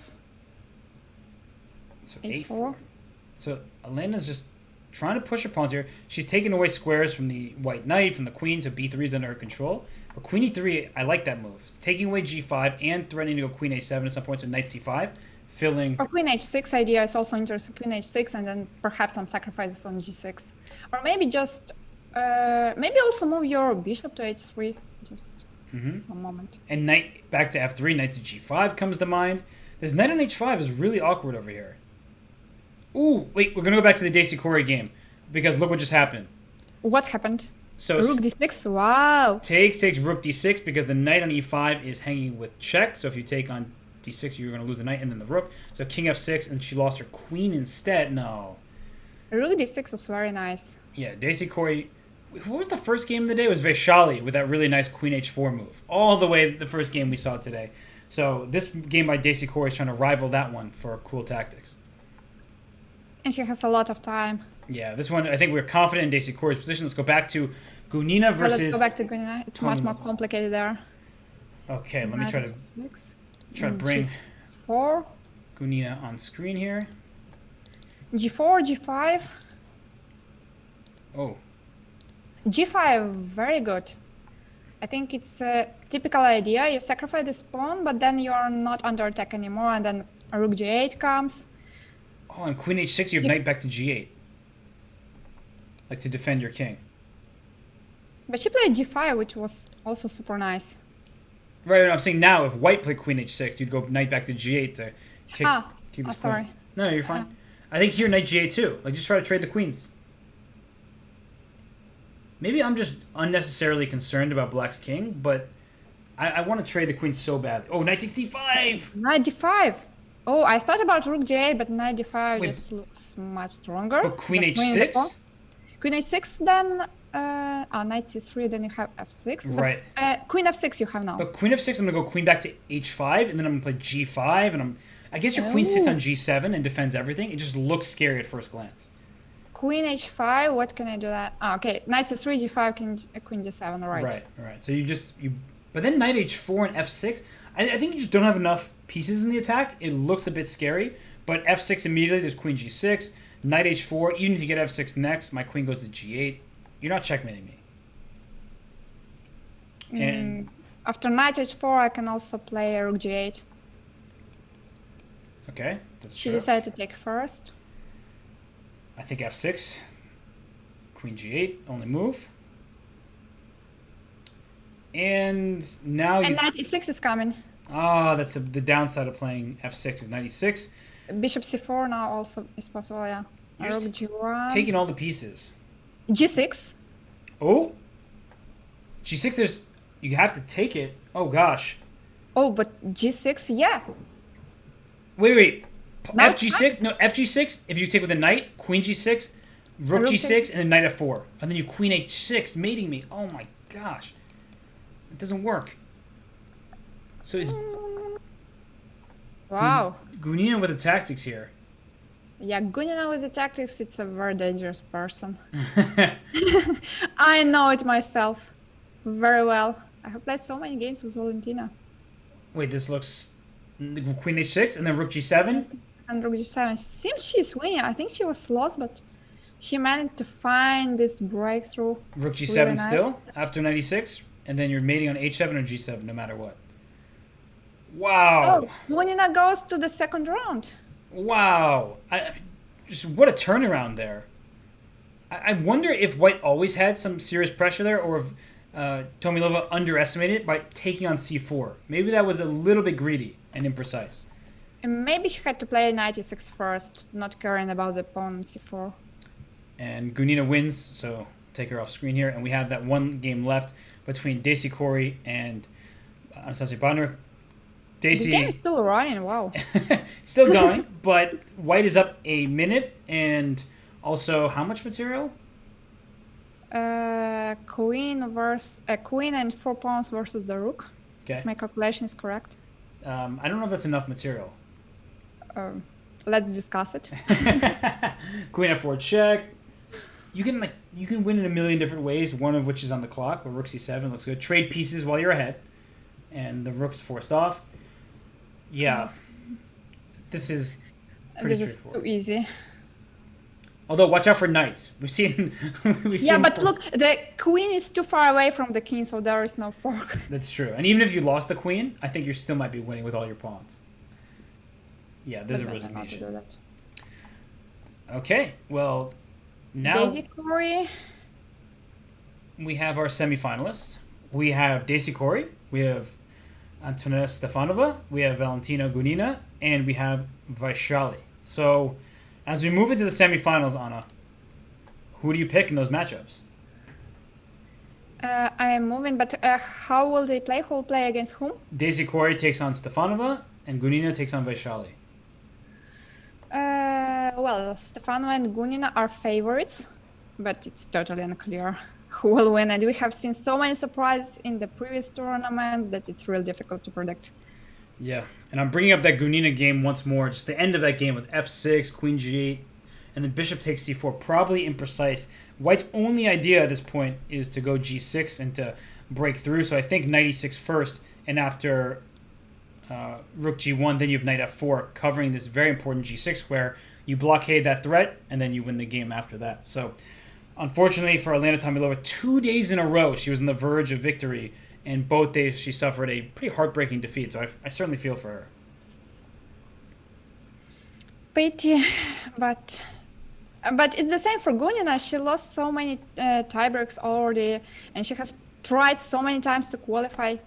The same for Stefanova. I think many girls, we can name many people who were so close to qualify, but only 2 spots and too many participants. Right. So that's very, very tough. Yeah, it's a very strong field. And we have Daisy Corey's game starting against Stefanova, and I'm guessing Gunina's game. That's her username. I was like, wait, I don't think I would ever call her that. So we have both games now started here. We have Daisy Corey's game up, and we can go from game to game, so we'll keep an eye on both. But for now, look at this sharp line by Stefanova. With e5, I think there was some story behind when she was on the white side at some Grand Prix. I'm not sure if it was in this line, but something very similar. And when she spent like 40 minutes on move 5 or 4 after e5, and now she uses the Swiss black.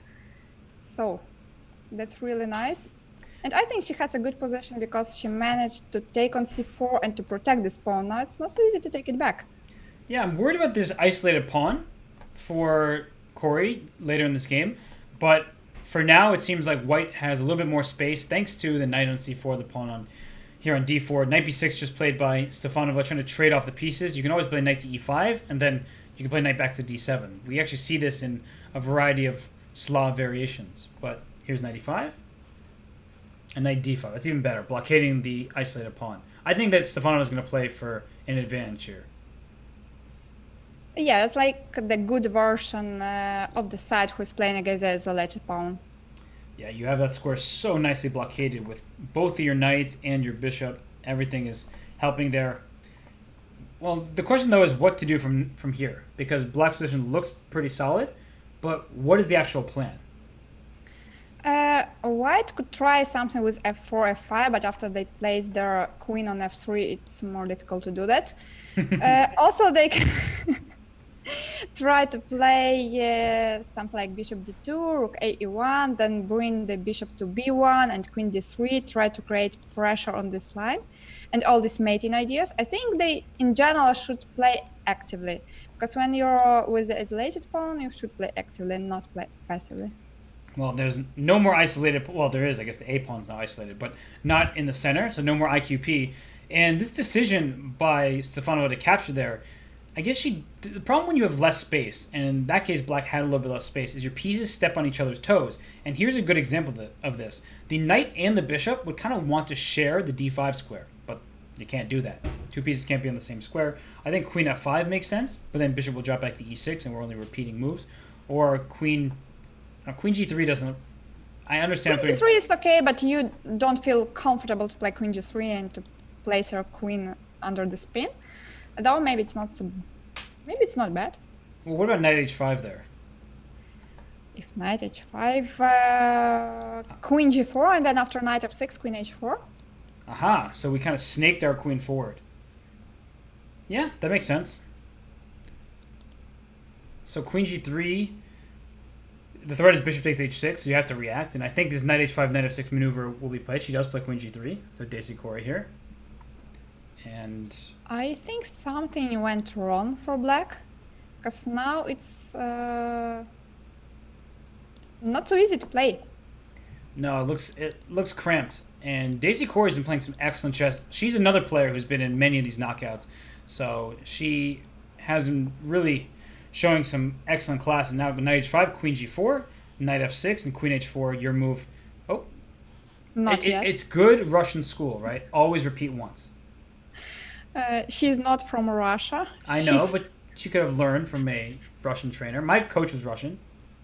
Knight f6. So queen h4 now, I expect. Well, maybe she's down on the time, so she may just allow a draw. Oh, queen e2. So she retreated. Went to h4. Maybe there was some trick with knight e4 after queen h4. Yeah, I was looking at that, but I thought then white would be able to play c4 after a queen trade. I wasn't sure, though. I'm just... Yeah, but then something with the knight kind of hanging on e5. Yeah, Well, there were tactics, but instead we don't get tactics. We get c5 by Stefanova. Now I like her position again. c5. Oh, c4, actually. Maybe I don't like her C4. position so much. I just forgot about c4. I saw the pawn on d4 needed defense. d5. Oh, f4 d5. was a nice move. I wanted to make it 10 moves ago. Better late than never. Okay, Maybe. this looks amazing for white. The dream position.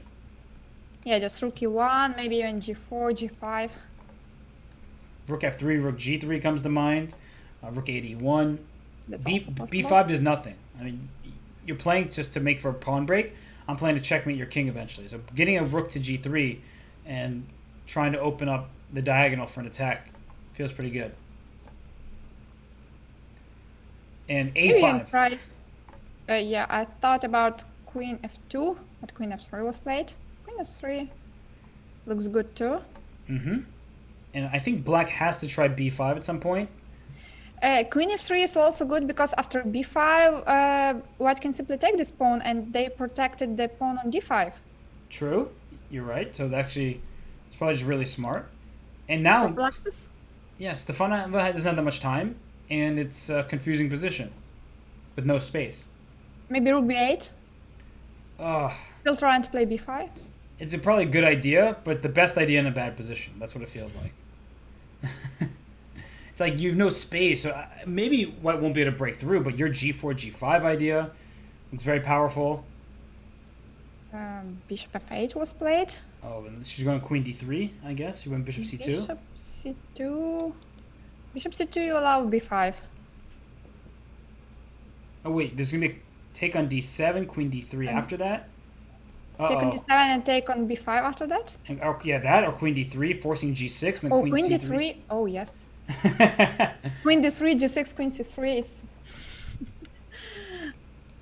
Queen c3? Exactly. That's what happens when you get bishops on diagonals that attack your... f5. probably still good. Oh, take on e5 and take on g6. Oh, this is kind of a demolition now. Rook f5? Wasn't that possible? Yeah, but she took b5. Can't take d5 with bishop b3 coming. d6. d6. d7. Promote the pawn. Rook takes f5. Rook takes... Wait. Oh, no! Bishop d6. No, this should be winning, right? I think, yeah, because the pawns, like, they are too far from... They are on both flanks, so this should be winning. The bishop will have just to... Push, yeah. Just push b6, b7, because you really need... oh, she might play king... e4, nice track. Mm-hmm. Nice trap. Now king c6, yeah. Yeah, b6, b7, king d7, king c8. Now it's easy. So she's getting the W. Daisy Corey is going to be on the verge of qualifying because she'll be up 1-0 after promoting here, and then she can easily pre-move because black can't do anything. You just pre-move your king back. What's happening on the other game, in the other game? Great question. Let's leave this one, go to Gunina. Oh, what's happening? Wait, wasn't the knight e8 hanging? Rook e8? The knight was hanging, but they both have 3 seconds, so rook e4 played. Queen d4 I play. Oh, and the queen g3 check. Queen g3. Don't trade Queen queens. d6? Oh, don't trade queens. That can't be good. Yeah. Now it's easy. Rook b6. King f2 I play. There it is. Nicely done by Gunina. Take on b7. King d6. There's still chances for black to hold this. Because there is a knight. There's a tricky knight, and the king is very close. Good move, Rook c7. Rook c5. Well, and now king f3 or something. Okay. oh. Knight e4. Tricky move. King d5. Okay, knight c3 first. Oh! Black won? Black won on time! Come Oh on, my no. gosh. For This Gunina. is the second game today when someone was totally winning, but time pressure. No. That's painful. Let's go to the second game between Daisy Corey and Stefanova because they have started here. That hurts. I mean, it's just painful when people lose on time. It happens regularly in blitz and bullet chess. Yeah. Wow, you sound very sad for her. I mean, I am sad for her too, but... You really need to have skills for that. Because sometimes you make the moves quicker with the arm than when you're playing online.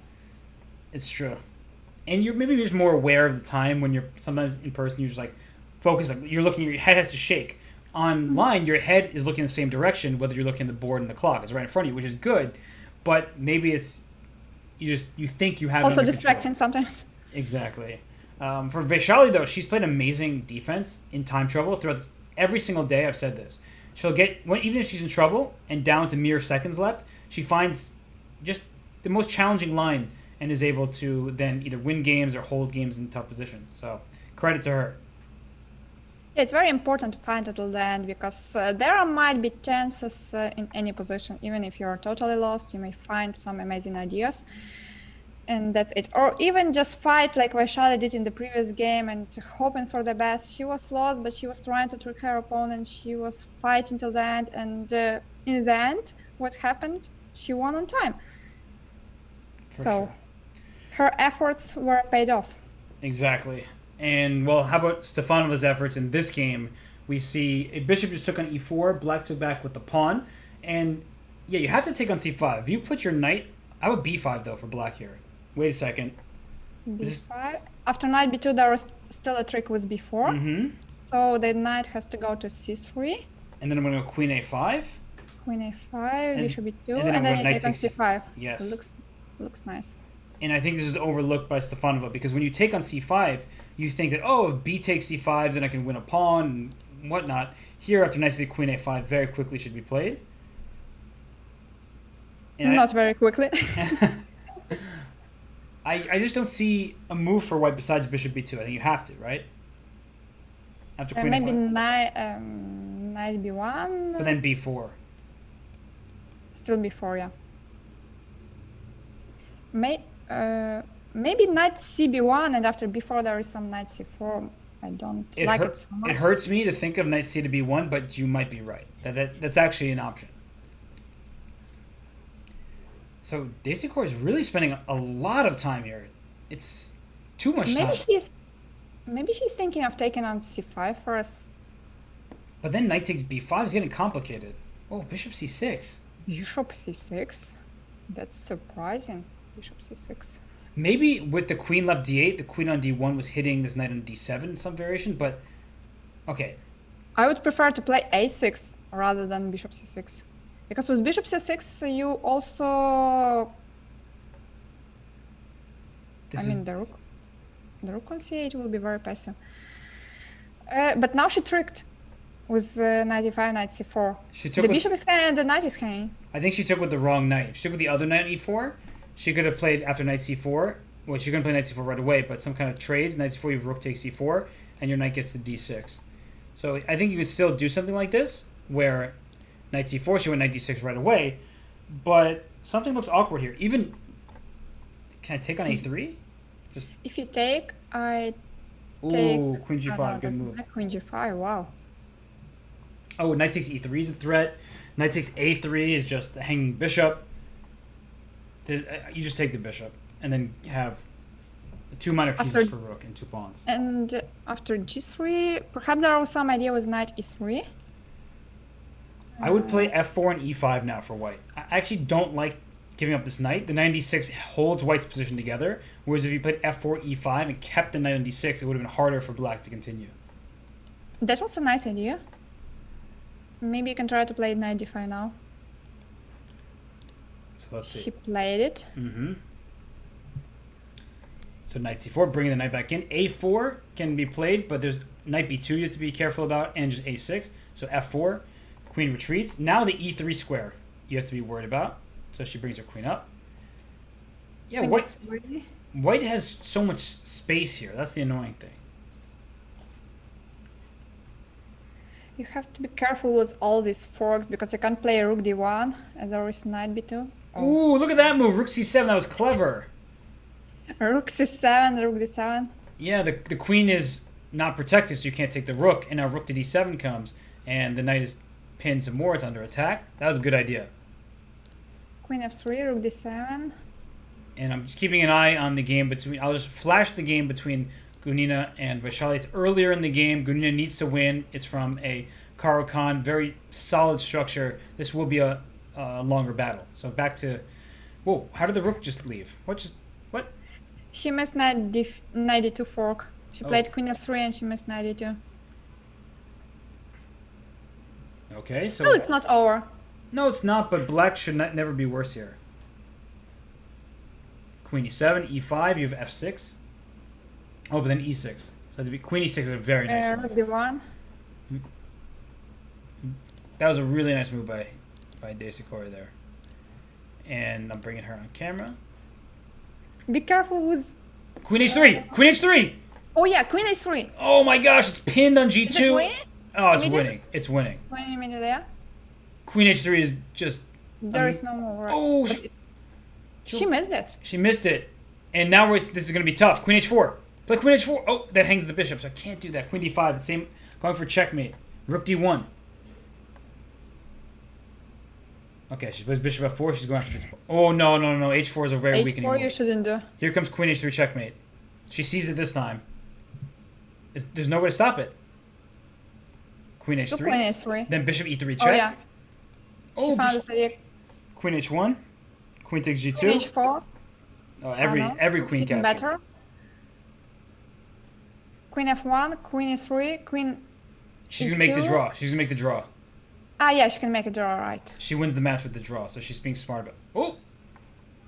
Oh, queen e3 mate! Queen e3 mate, yeah. Oh, it was checkmate at once! King d3, run away! Okay, this is now crazy. Why did she take a draw? It was just... She's going to win the game. But she could have made a draw. Queen c3 and bishop e4. And then queen c2. She lose this game. And then bishop e5 mate. Okay, she got it. She made it happen. Oh, yeah. Oh, my gosh. It's well, but that wasn't practical. But she should be happy now. She ended up winning that match, and she makes it through to the Women's Speedsters Championship. So congratulations, Daisy Corey. Unfortunately for Grandmaster Stefanova, another day, another close call, but couldn't quite make it through. So let's go to the game between Gunina and Vaishali here. Is white up a pawn? Yes, she is. White is pawn up, and black has to win in That- order to tie the score. That feels like bad news for Valentina. Not so bad, because I think this position is full of life. Okay, so what would you try to do here? Oh, whoa. I would try to take the f3 pawn to bring my king to d5, Yeah. take the d4 pawn. No. This actually is, I think, a bad decision by Vaishali here, because she traded into an endgame, so she probably thinks her chances are good to hold. But now the pawn structure is not symmetrical. The pawn on d4, well, maybe it's going to d5 now. And maybe just bring the king closer to the center. But it's easier for the black king to get closer. King f7, king e6. Yeah, strategically speaking, white's position isn't so good. Oh, So they b3? need to- Knight a5. Oh, my, knight b2. Can you trap the knight somehow? Probably not. Probably not. But knight d3, bishop d6. The knight is getting out, but bishop d2 after knight d3. So you do have to be a bit careful here. Your King what? e6, Your knight f4 check. knight d3. Yeah, Okay, the now- knight is coming out. It made it out. It's very important. So knight f4. So Bishop c7. Okay, bishop e7, bishop d6. No, it's very comfortable. well, I was gonna ask you, do you want to actually trade these pieces? Because king e3, f5, then bishop f6. Like you just try to pressure the d4 pawn. Bishop Maybe G- try to play f5, bring your bishop to f6, and then push this g pawn g5, h5, g4. I don't think this is winning though. No, So f5. 5, h5. Actually, that happens very fast, doesn't it? d6 I don't like. So f5 here comes. And just h5. Maybe it is winning. Maybe it's just that simple, huh? Bishop c1 now, I think is. Then just bishop takes d4. Nothing to do here. No, g4. g4. No, why? No, that's a bad move. That's definitely a bad move. Why does she place the? I mean, she's placing all the pawns wrongly. No. Yes, that's definitely incorrect. And how will she play g4 now? I don't know. You just capture it now. No, but you can't play b6, a5 with the dark squared bishop. And f4, g5. Okay, g5 was okay, but not f4. As long as white does not play h4, she should be okay here. Because h4 gives black an outside pass pawn. So, I mean, just they're repeating moves. Bishop is Bishop b4, bishop c1, good move. Somehow you need to Bishop get. a1. Sorry. But bishop a1, I would prefer to stand on this diagonal, you know. F takes, yeah, not h, because there was h4 idea. Mm-hmm. f3, well, king e3, f2, king e2, And white's gonna win this game. perhaps. g5 and then bishop c1. And okay, d5. d5, bishop d4 is also okay. And Yeah, and this is a drawback of this b6 move, because now this pawn is weak. King d3, no, but king d3, king c4 was more precise. Anyway, she just needs a draw. That's why. she does, and it's a draw. Oh and, no. and Okay, but unfortunately- it's Gunina's fault. Yeah, Gunina had that one, and we'll go back to that moment before f4 was played, because f4 was overly committal, and she saw the bishop attacking the pawn. So she's like, oh, I'm going to protect it by blocking the bishop, but g4 right there was great. You start trading pawns here, and I take, and now I have this outside pass pawn. Outside pass pawns are good because you distract your enemy's pieces.